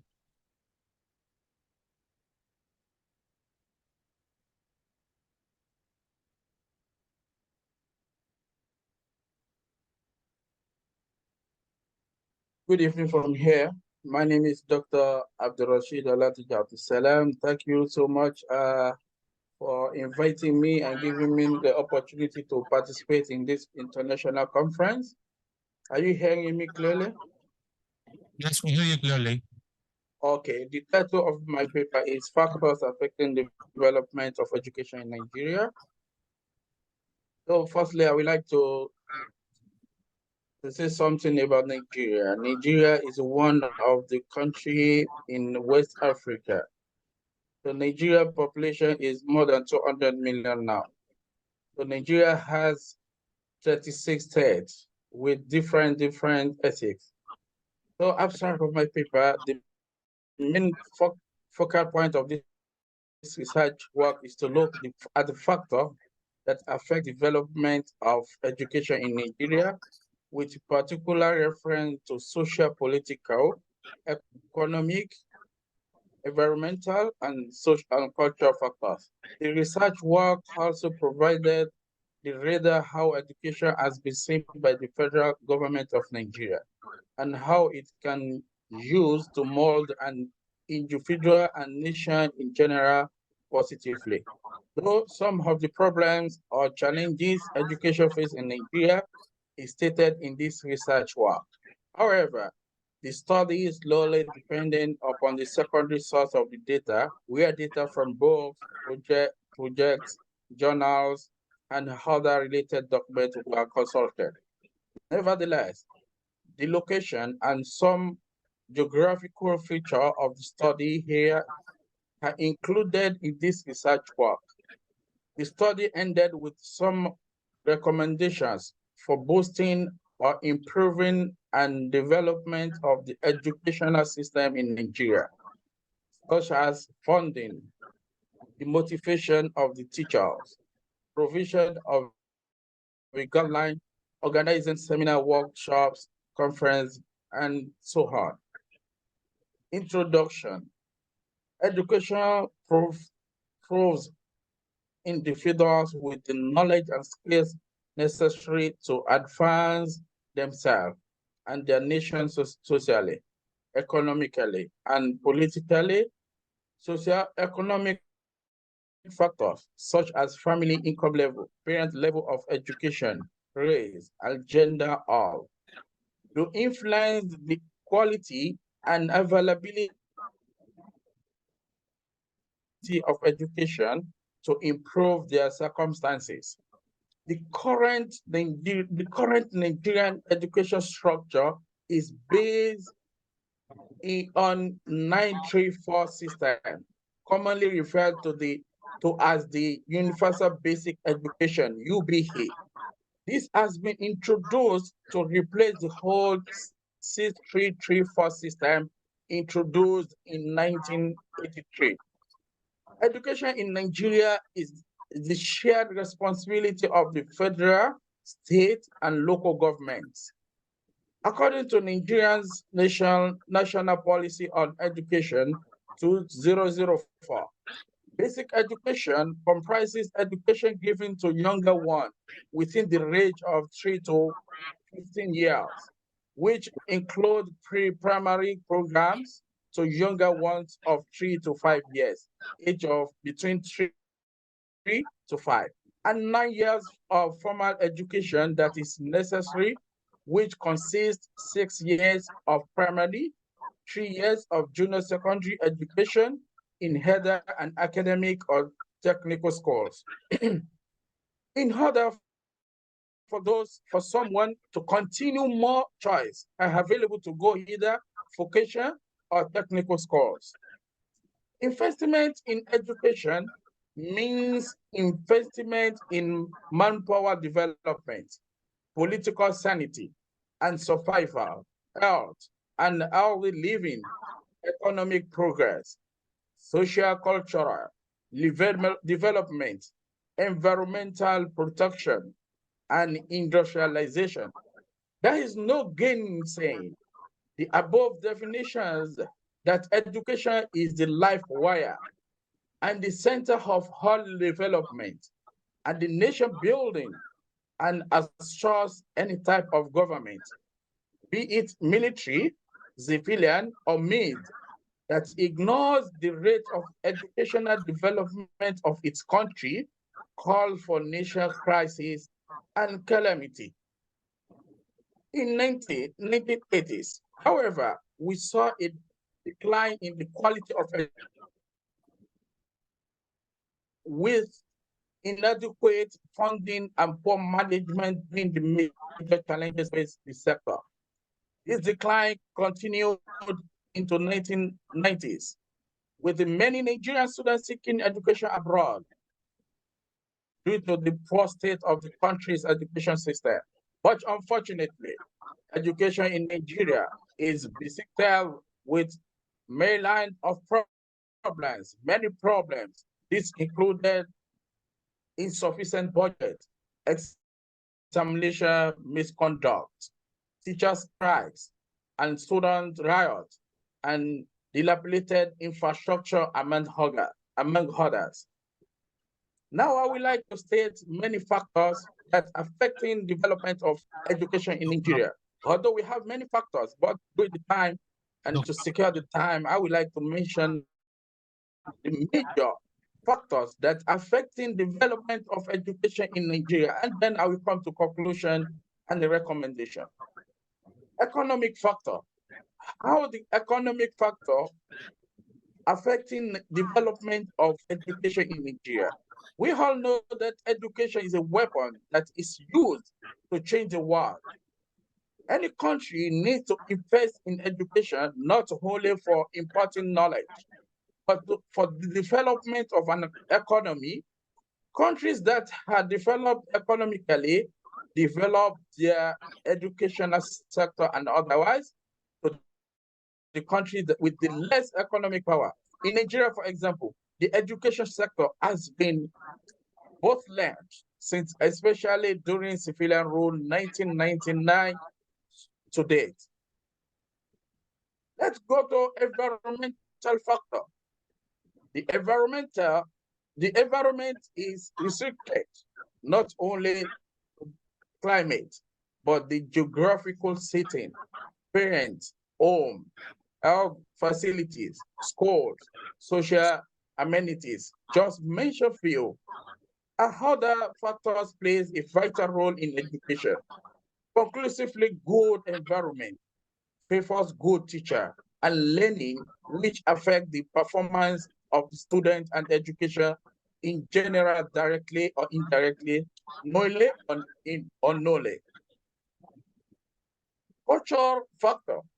Culture plays a great part in framing the lifestyle of any group of people.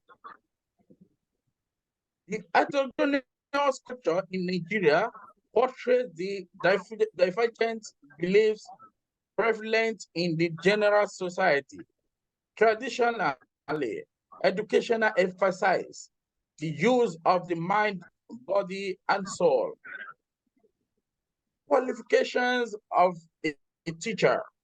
There is a positive relationship between teachers' qualifications and the student achievement. The more professionally qualified teacher in a given school is, the better the performance of the student and the less difficulty the teacher has with curriculum materials, mentioned by WADA 2006. A teacher must have a qualification in education before start teaching, such as a professional diploma in education, NCE, National College of Education, degree in education, or PGDE, or etc. Experience. This affects both teacher and student. The facility of the teacher through life experience, age, density, reading, listening to the media, can be added value to the qualification teacher holds and make him wiser. So also student, if he or she is curious enough investigating, asking a question, reading journals, books, articles, listening to the media, and so on, would make him become sharper. The skill and heart of the teacher experience is the most crucial tool for success of value of education development, mentioned by Abdullah 2005. Now, due to the time, let me come to recommendations.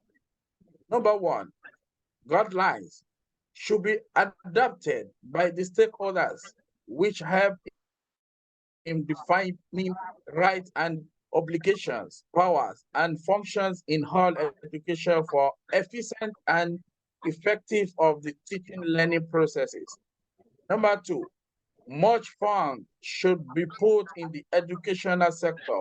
At least 26% of the Nigerian budget as one the UNESCO recommendations. Number three, teachers also have to be motivated through workshop, seminar, symposia, adequate remuneration, etc., in order to be vibrant or works. Number four, in addition, extracurricular activities should be emphasized on such as sports, debate, quiz, for the student to be motivated to develop physically as well as physiologically, and just to work. As wise man says, education is nothing but action. Let me come to conclusion. In a nutshell, development of education affects the economic, social, political, environmental, and cultural aspect of a country, and be affected by these factors: social, political, economic, developmental, and cultural dimension. For that, education must be developed so as to get development in all aspects of life. The research work looked at some problems affecting education development in Nigeria, as well as the factor in question. In conclusion, the study brings some ways to improve and develop the education of Nigeria, such as finding the motivation of the teacher, provisions of guidelines, organizing seminar, workshop, conference, and so on. And I will share the full of my paper with the organization, IFP have. So if you need any information or you have any question, you feel free to ask me. And thanks for listening to my paper, my presentation. Thank you so much.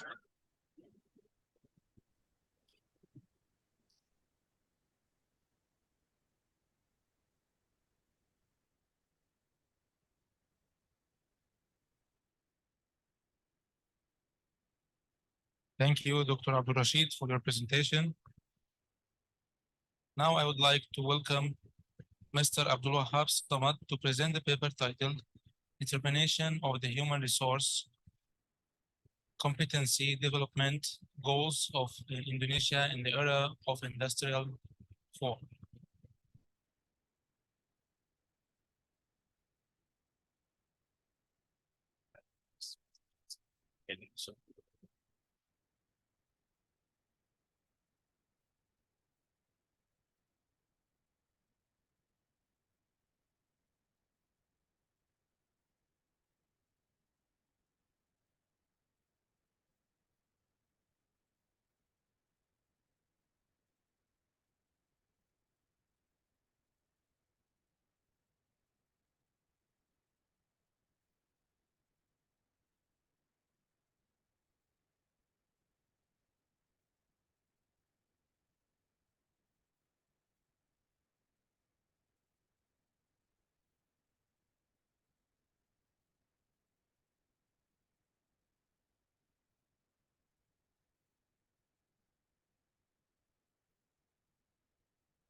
You have my presentation.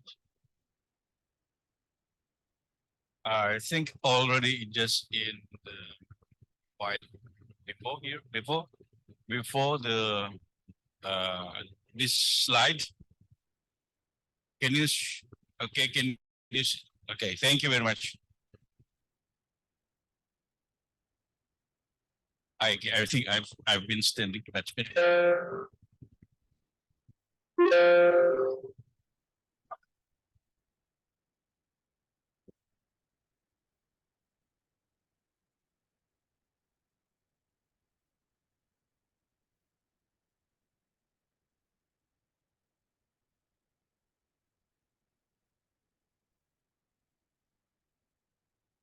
Okay, I would like to make a picture first. Okay.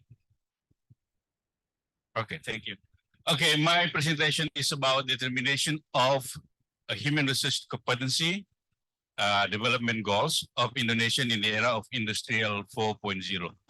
I'm from Institute of Business Informatics and Kosgoro, 1957. Okay, next please.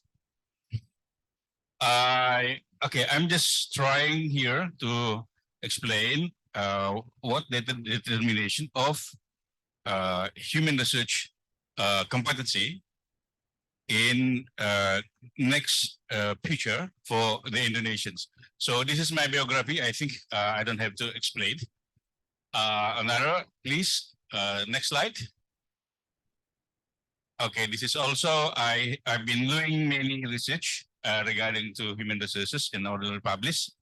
And today I believe this is will be the last, the expanse of my research in about how to get competency from now on.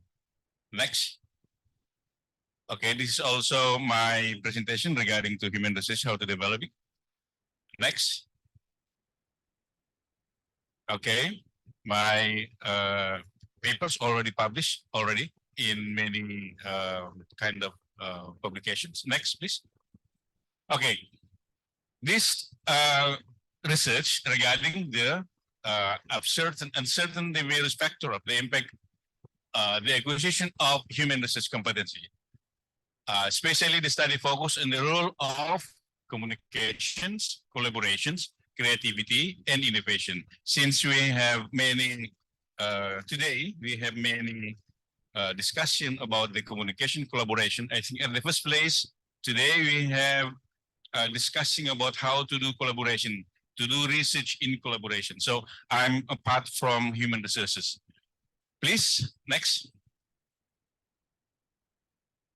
Okay, my study is it's about the transformations of what today we have of the disruption characteristic of the modern of the human resources. So the presence of the highly skilled and adaptable workforce, it's about the important things. It's the most important thing. the workforce possesses the necessary competency, flexibility, and agility to effectively navigate and acclimate to the various change of forms to the next future. So to do that, need new skills as a vital effectively adapting the swift pace of change. So by adapting existing ability to meet the demands of the expectation of the newly acquired of competency is essential. Next, please. Okay, I have promoting the implementation of changes in the design of human research management. This research facilitate the achievement through carefully formulate a quasi-experimental intervention. So this is about how to develop the competency for about communication, collaborations, innovation, and creativity. And it was achieving by a quasi-formulate, quasi-experimental interventions. A quasi-experimental designs, it's modified is random trials. Okay, please. Okay, next please. We have a small time. So the essential of what today we have is about science, technology, engineering, and mathematics. We also already discussed about the things with today we face about how do we have influence, how do we have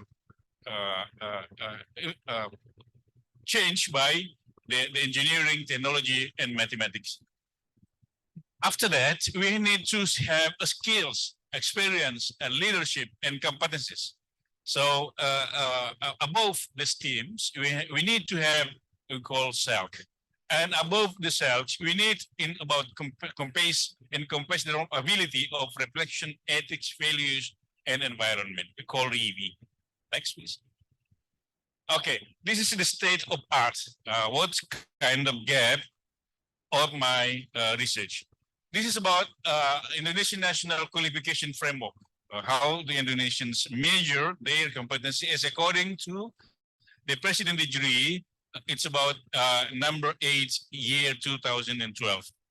And the gap today we have, and this morning if we have representation of all the scholars say that today after the COVID we have industrial intelligent rise. There's many qualification different since we have Internet of Things and big data or something else. So there was a framework of industrial 4.0. Next, please. Now, this is the main point is what we call this is method. Method qualification method is what we call qualitative method. This is doing by scientific qualitative method by face-to-face interview, observing the document, even and behaviors. Okay, so we do compile this by examining the correlation between the two variables: global competency and Indonesian competency in national qualifications. Okay, next, please. Okay, this is what we do in research. First, with the component of qualitative investigations, do examination of the documents and do archive material located with the library. And then we go to engage in the naturalistic observation events and their correspondent environment and what they are representing of. Next. Okay, this is the conclusions. We have 3 conclusions here. The advent of Industry 4.0 introduced a multitude of difficulties and opportunity for the realm of human research development. The problem above pertain to the necessity of adapting competency in order to stay abreast or break through in the artificial intelligence. Second, in order to tackle this issue, a rank of quasi-experimental study are currently being undertaken to determine a resilience degree of proficiency that can adapted respond to advance of artificial intelligence. Hence, facilitation is transition from a rudimentary state of highly advanced form. Third, the findings derived from altering the methodology for evaluating of the progression of human research proficiency in terms of, and this morning we have already many things discussing about it. Communication, collaboration, creativity, and invention indicate that personal appreciation competence change are likely to manifest a new quasi-experimental forms. So quasi-experimental forms is the point.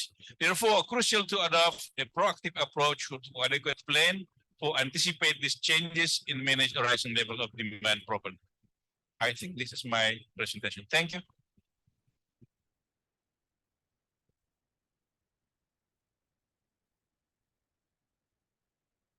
Thank you, Dr. Abdul Wahab Samad, for the presentation.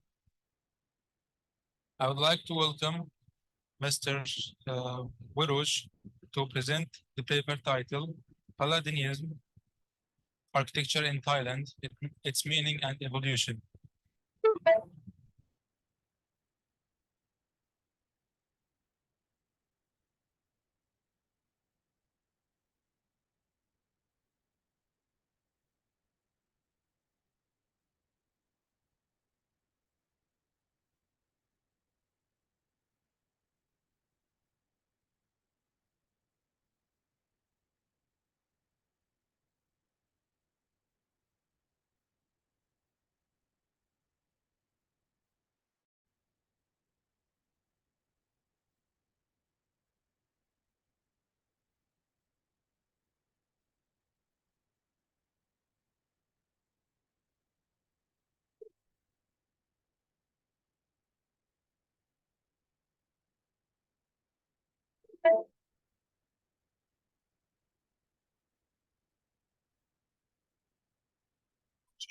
Thank you very much. Good evening, everybody. Today, I would like to present the Palladian architecture in Thailand, its meaning and evolution. My name is Viroj Thawon, lecturer in Faculty of Architect in Mahasarakham University, Thailand. Okay. And this Prado is an Italian Renaissance architect. He was born in Padua, Italy, and Prado contributed this developed classical architect in the late 16th century. He designed 23 the building in the Vicenza and designed 24 buildings in the Venice. The Palladian style principle includes the approach and symmetry balance, proportion, and circulation and the decorated classic of Greek Roman. In 1570, Prado wrote 4 books of the architect, or the ICRTMDR architecture in the this book is important for the guide architect study the classical of the architecture. Okay.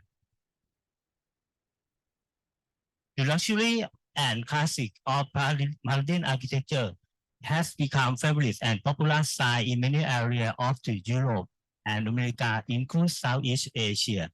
This slide shows Palladian architecture in England, designed by Indigo Jones, this White House Guinness, and the bottom United States Congress, and the White House is the Palladian style in United States. Okay. This is the Palladian architecture in Singapore. These buildings had influence in Thailand in the last period, designed by George Coleman, Irish architect. They work to Singapore. Okay. Palladian architecture was first entered to Thailand during the release of King Chulalongkorn in the 1859. This objective for these reasons: first, finding the meaning Palladian architect in Thailand, and the second, finding characteristic and evolution of the Palladian architecture in Thailand. This literature review. This research has classified 2 topics of document to review into 2 data sets. Data set 1, study the Palladian design and Palladian theory, and data set 2, study influence Western influence in Thailand. This conceptual framework is the right hand side show the data in analysis this research. And the research question is what are characteristic and meaning of Protean architecture in Thailand? There are 12 case studies from design 3 architects work in the list. King Chulalongkorn in the 19th century. The first, Mr. George Kunit, is English architect, and the second, Joachim Gassi, Italian architect, and the third, Stefano Cadu in the Italian architect. This is analysis factor is a 4 factor: approach and location, circulation, and the building proportion. The 4th, building decoration. In the analysis of approach location, you can see the case study designed by Palladio, the building orientation on the towards main road, and the building towards on the canal. And it Palladio says the open space in front of the building. This is show analysis approach in the case study in Thailand. You can see this building Chakri Mahaprasad is have a orientation to the main road, and this case study orientation to main road. This case study embassy of Phuket in the Palladian architecture in Thailand, and orientation to the river. And this is a case study to the old custom house orientation to the river too. Okay.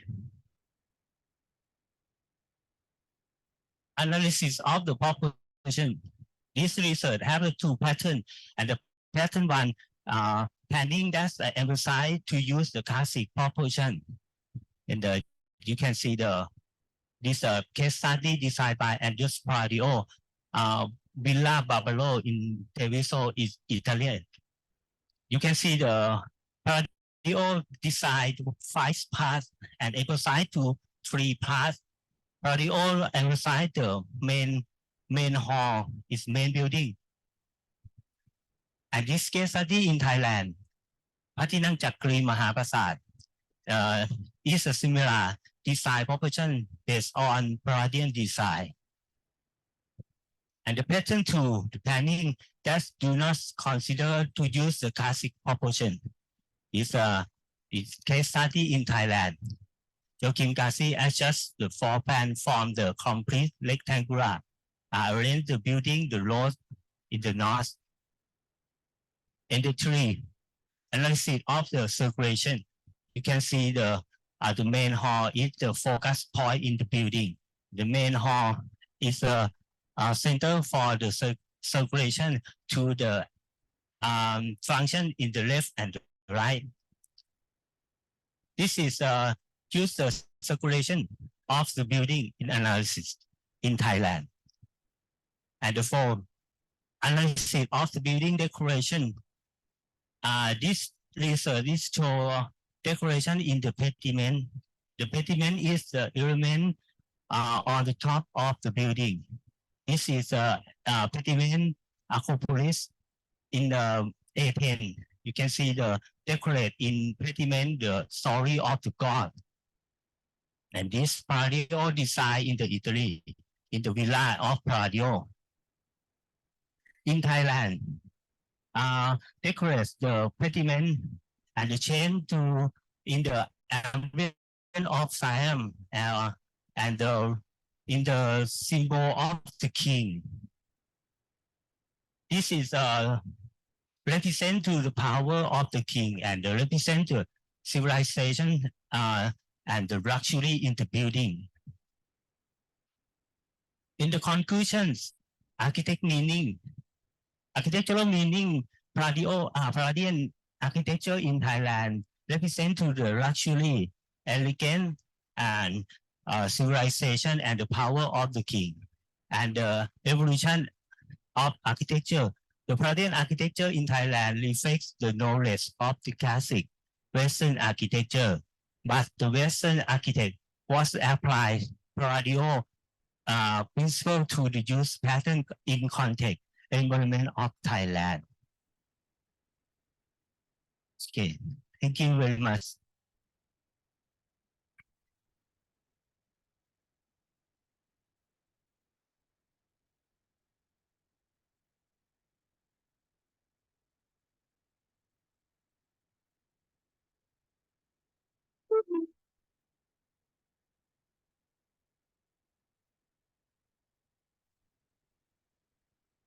Thank you, Mr. Uruj, for your presentation. Is Mr. Abdul Hakim here or not? Mr. Abdul Hakim? Mr. Al-Hadi Abdul Malik?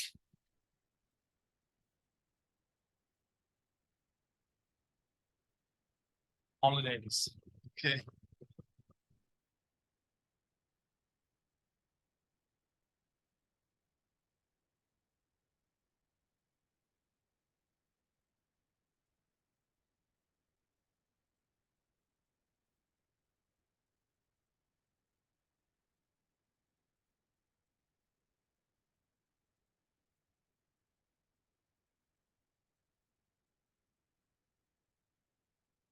Mr. Kamil Jawad is not here. Ms. Dua. Ms. Dua. Another room. Okay.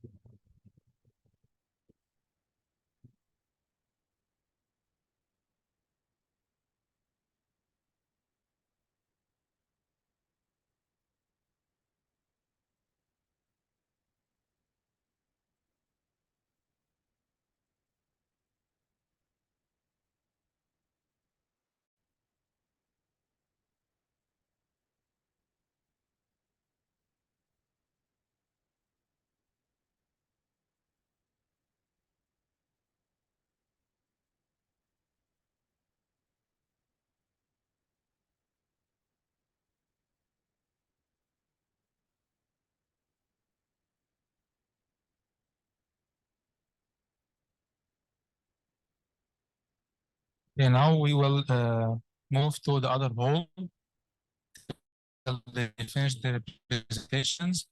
Then we will all come back here to the hall to receive the certificates. Okay, thank you all.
Jakarta. This is my biography. Nowadays, I am a secretary of the University Postgraduate, Professor Dr. Mustafa Beragama, and then I'm have experience as expert staff budget committee, parliamentary Indonesia Republic after 2012 and until present. My job is responsibility for holding meeting and prepare material and analyze for budget con of the leader budget agency, especially budget and cycle of work meeting for the fiscal my country.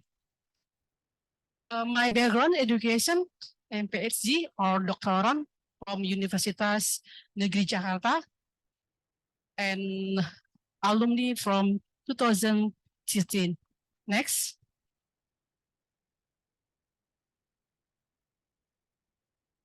Everybody, ladies and gentlemen, my abstract research is transcends the role of human resource management in dealing with change in the market environment facing the 4.0 competition war in the Indonesia economy 2045, which causes change in all aspects of digitalization that occur in cooperative organization.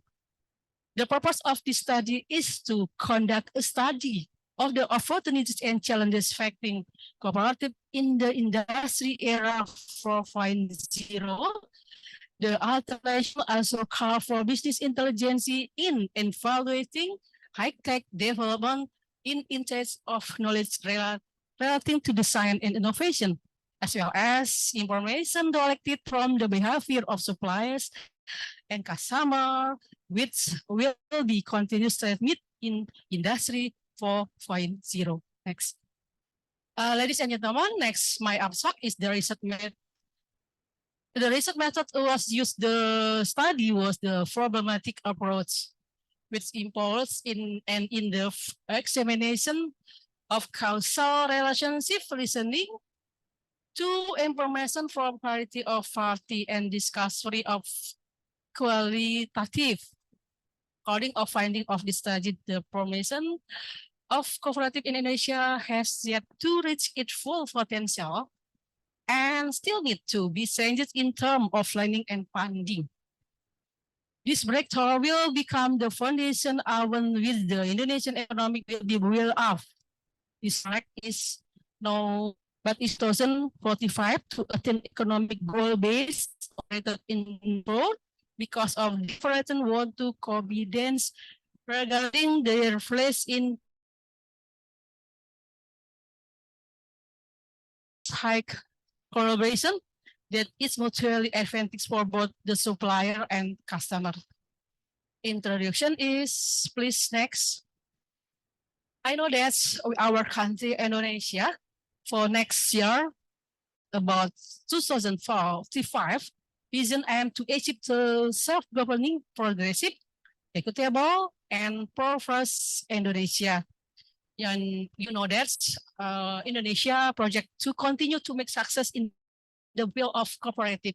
It expected to achieve high income status by 2036 and become to the world's 5 largest economy by 2045.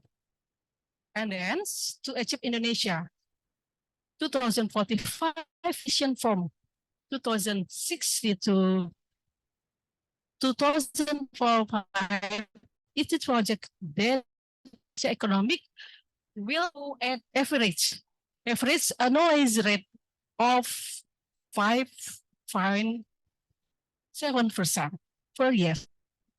The object is the active inclusive economy growth resulting in projected 17% increase in the middle income population of Indonesia by 2045. You know that's Indonesia have 5 biggest population in the world. Next. Ladies and gentlemen, the concept of cooperative development was initially presented in Indonesia during the early 1970 when GG of the unit cooperative also referred to as KUD, which was a risk implementation of 1973 essential instruction. And the establishment of Ministry of Cooperation and Small and Medium Enterprise took place to oversee the implementation of cooperative policies. And then we know that's the objective of KUD, Koperasi Unit Desa, we call it. The service into Asian agriculture productivity, namely in the food sector, then transform it into multi-file sector. Do it expect. Next slide. And someone needs to achieve the World Indonesia 2045 vision. The one is the project that the Indonesian economy will do at a fixed annual of 5.7%, and subsequently there will be execution of structural reform that's different on demographic dividend and technical advancement, together with a rise in economic competitiveness. And then we know that Indonesian vision is expected to achieve high income status by 2009 and fifth largest economy by 2045. That then objective into achieve inclusive economic growth, resulting in projected 17% increase in the middle income population of Indonesia 2045. Next. Excess of unskilled labor in the shortage of skilled individual. The impact around 25% of the workforce and are expected on 2% in the foreseeable future. Prior under outbreak of COVID-19, the tourist sector are also adversely affected by a death of skilled personnel. Next. Ladies and gentlemen, for the cooperative movement, the effective conflict in the Indonesian economic 2045 is crucial to establish a robust legal framework with rigorous rule and regulation. Following the Constitutional Court ruling on May 211 as 2040, the law number 17 of 2012 concerning cooperative was deemed unconstitutional. And the social paradigm of competition is the competitors acquired through higher education, and then to enable individuals to make discovery through research, particularly in the field of market cooperative product. And the last, the practice of cooperative service is crucial in maximizing the social and economic potential of a community. And then the prominence of cooperative will be determined by the extent of knowledge, accurate through advanced education, and ability to create novel binding drugs research.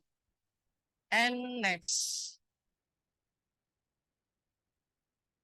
My research have a conclusion is, I hope that in 2045, the promise of cooperative will be determined by the extent of knowledge acquired through advanced education, and the ability of novel finding through research. And the second is, this will be mainly applied to real of marketing cooperative products, which will be differentiated from other productive economic endeavors and will serve as means to offer service that the government, public sectors will be able to do. And then I hope that need to developing competence, particularly those of cooperative administrator, in line with Indonesia projected position as the world fifth largest economy by 2045. This will ensure that the current human resources are equipped with the necessary skill to effectively adjust in present and future collaboration. Next. Okay, I think it's enough my referencing. Thank you for very much for your attention. As I say that, wassalamualaikum warahmatullahi wabarakatuh.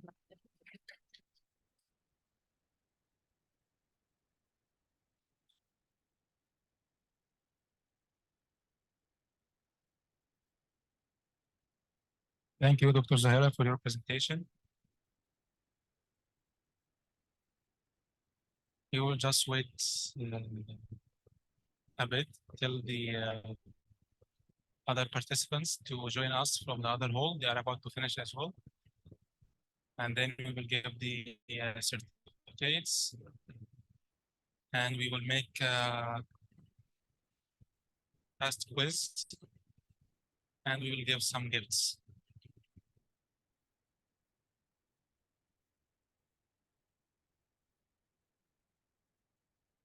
So please stay with us.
as the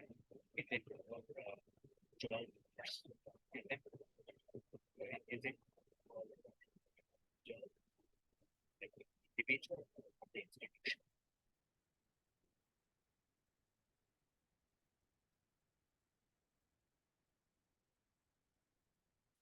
Controller of the institution. Second question. If it's so young, then I keep it for institution, then the mailing to the institution.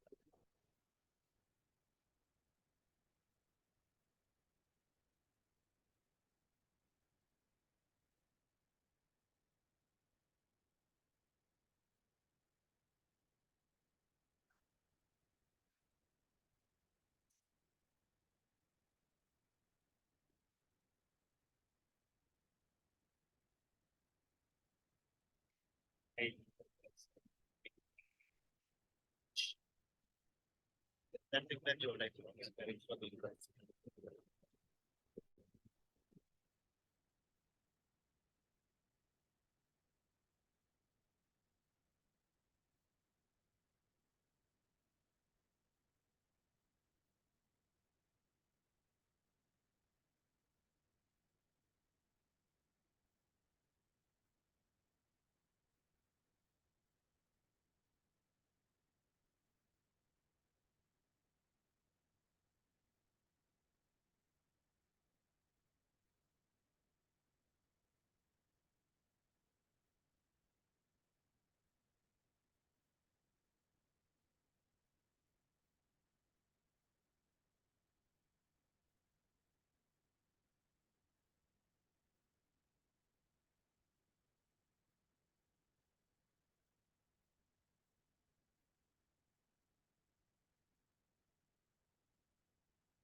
for the last 5 minutes in the conference. Please have a seat.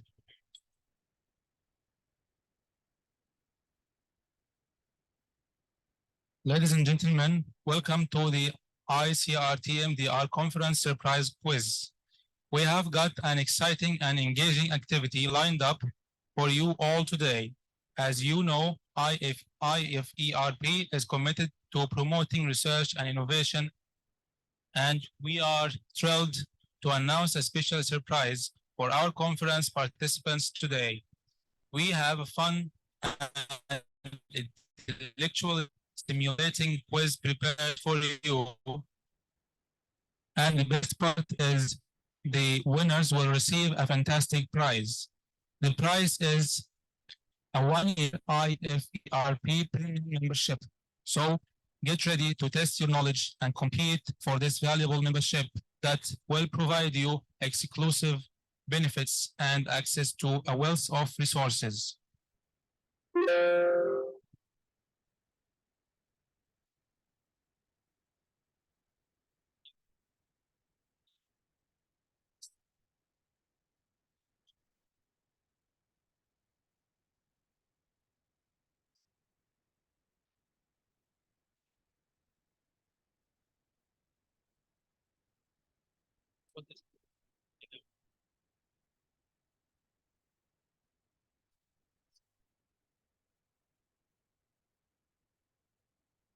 Our first question is,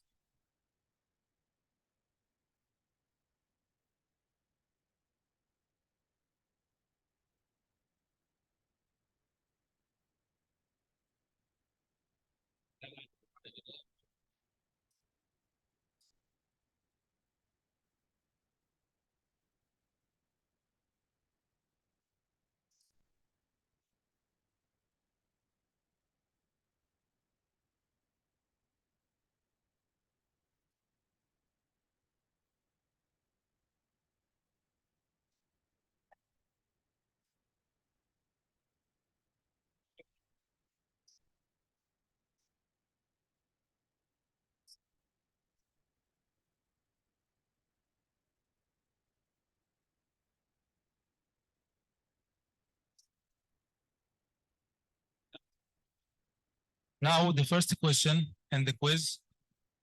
Yeah, we have a quiz now.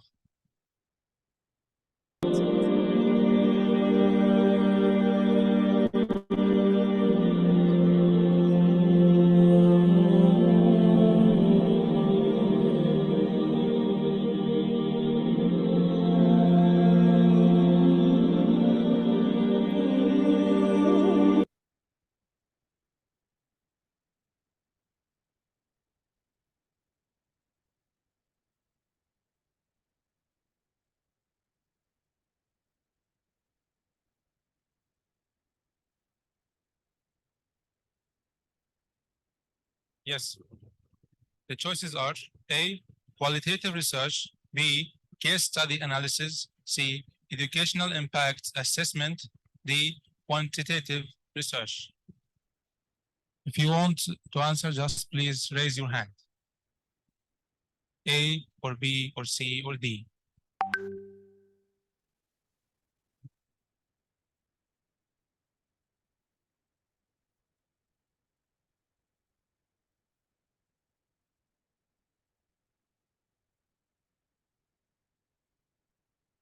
You will pay money.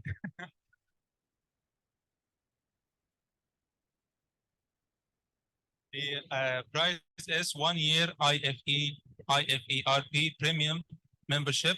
So get ready to the test knowledge. Okay. Okay, we have an answer here, an answer there, an answer there. Because he firstly raised his hand. Okay, what's your answer? Okay, comparing for the answer, it's grounded for the case study analysis experiment. Both of them qualitative. But I prefer more. Just a second, please. Just a second. Before you say the answer, please, Rames, can you take his answer in a paper, please? in a paper, and also there and there and there. Okay, that's enough. 4 people.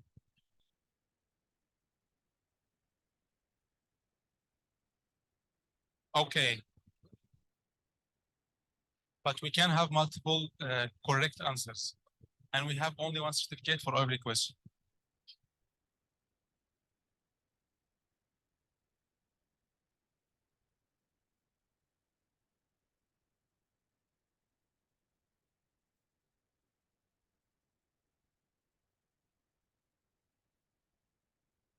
So everyone has a paper. Please write your name on the paper and write question number one. Question number one. The answer is A or B or C or D. Then question two. They are all 5 questions only. Okay. So just have an answer sheet. Okay. Okay. So this is question one. We said. Let's move to question two.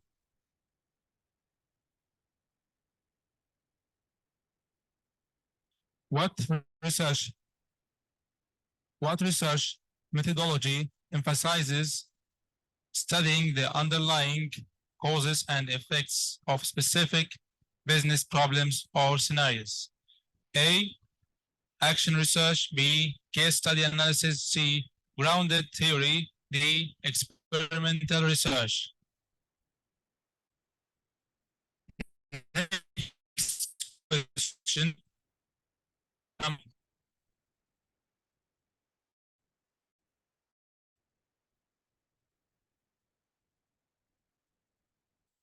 So go back to the second question, please. Second question. Please, no phones.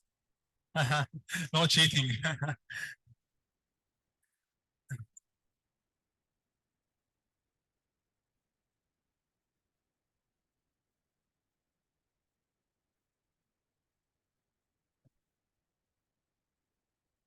Okay.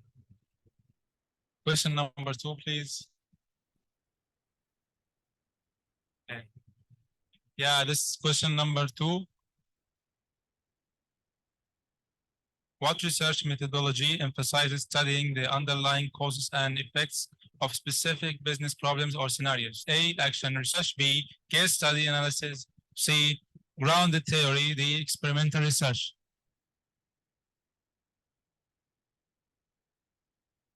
This is number two. Sorry, this is number two. Now we are moving to number three. Number three.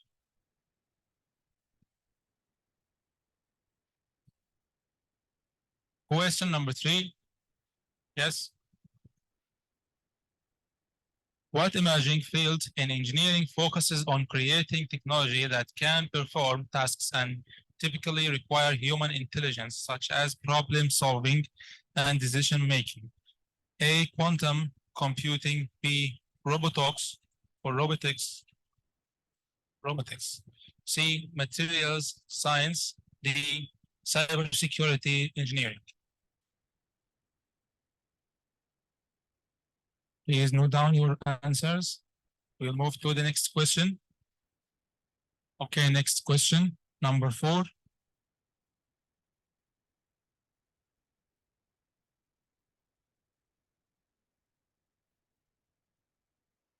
Number 4.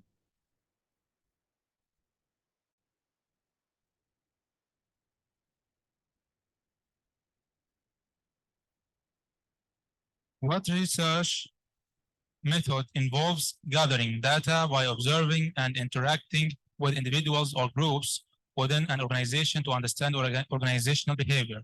A, survey research. B, ethnographic research. C,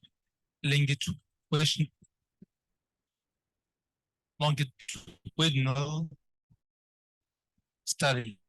D, meta-analysis. Note your answers, then we are moving to the next question.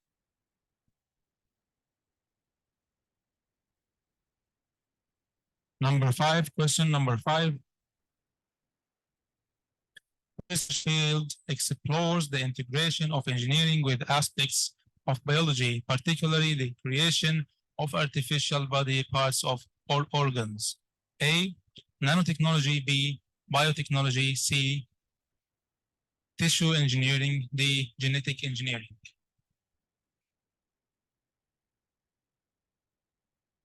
We are moving to the last question, number 6.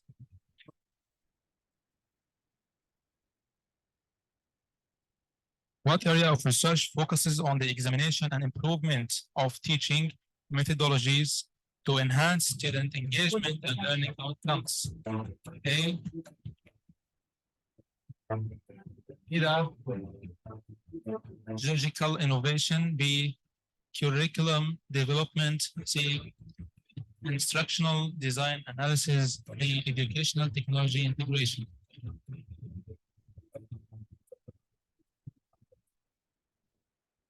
Yeah, please don't forget to write your name on the answer sheets. Write your name.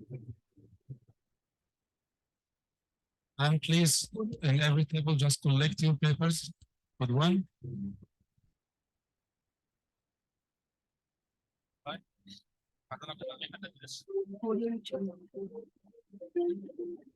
Did anyone use okay? Okay.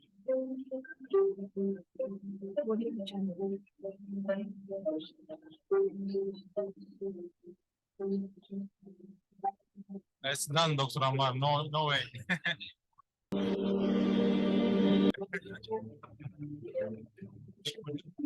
Once.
Audio Jungle.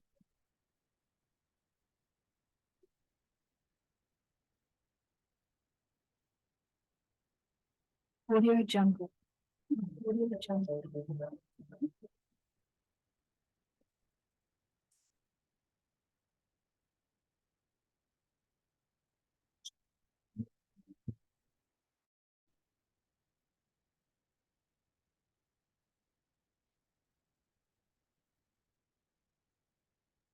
Audio Jungle.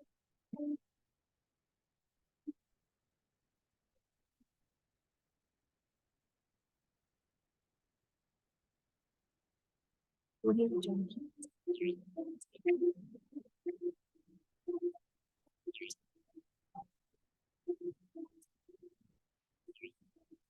Jungle.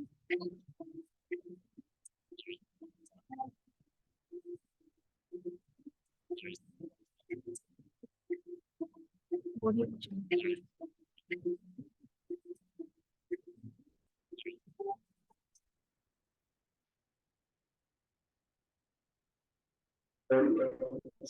Audio Jungle. Audio Jungle.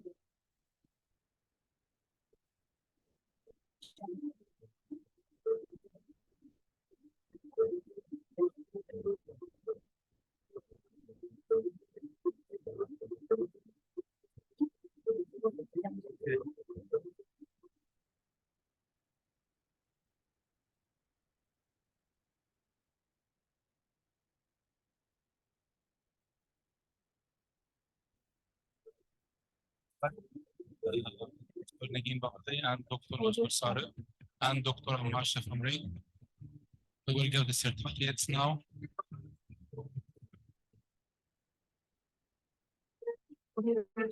So I would like to invite Miss Andrea Lupito to receive her certificate.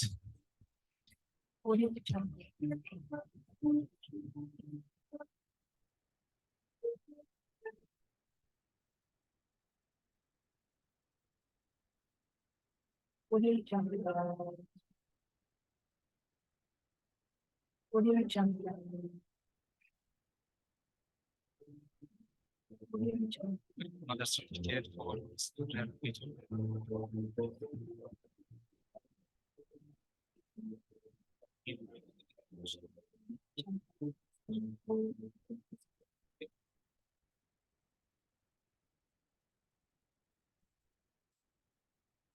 Yeah, Liliana is here. No. Anne is not here. Nadi, not here. Not here. No.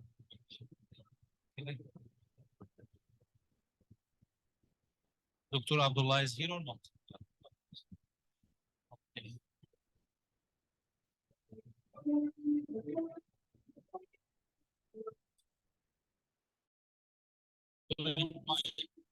Is that Maria Koplovici to receive her certificate?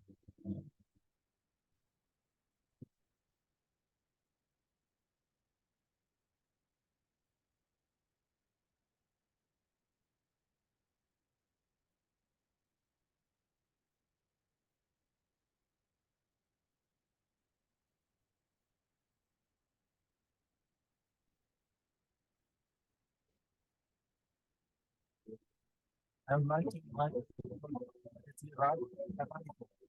receive her certificate.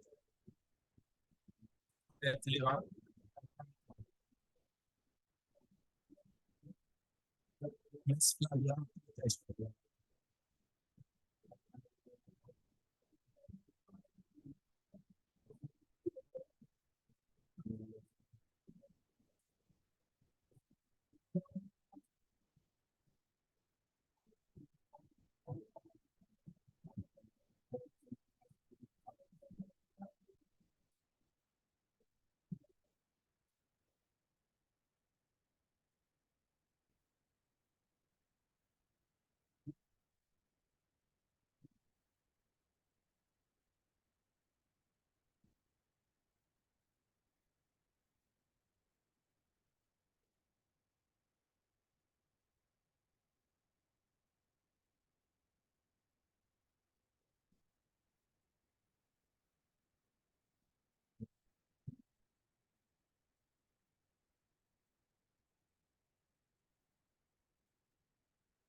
Receive the certificates for his students, Ms. Karima and Mr. Aya. Miss Aya.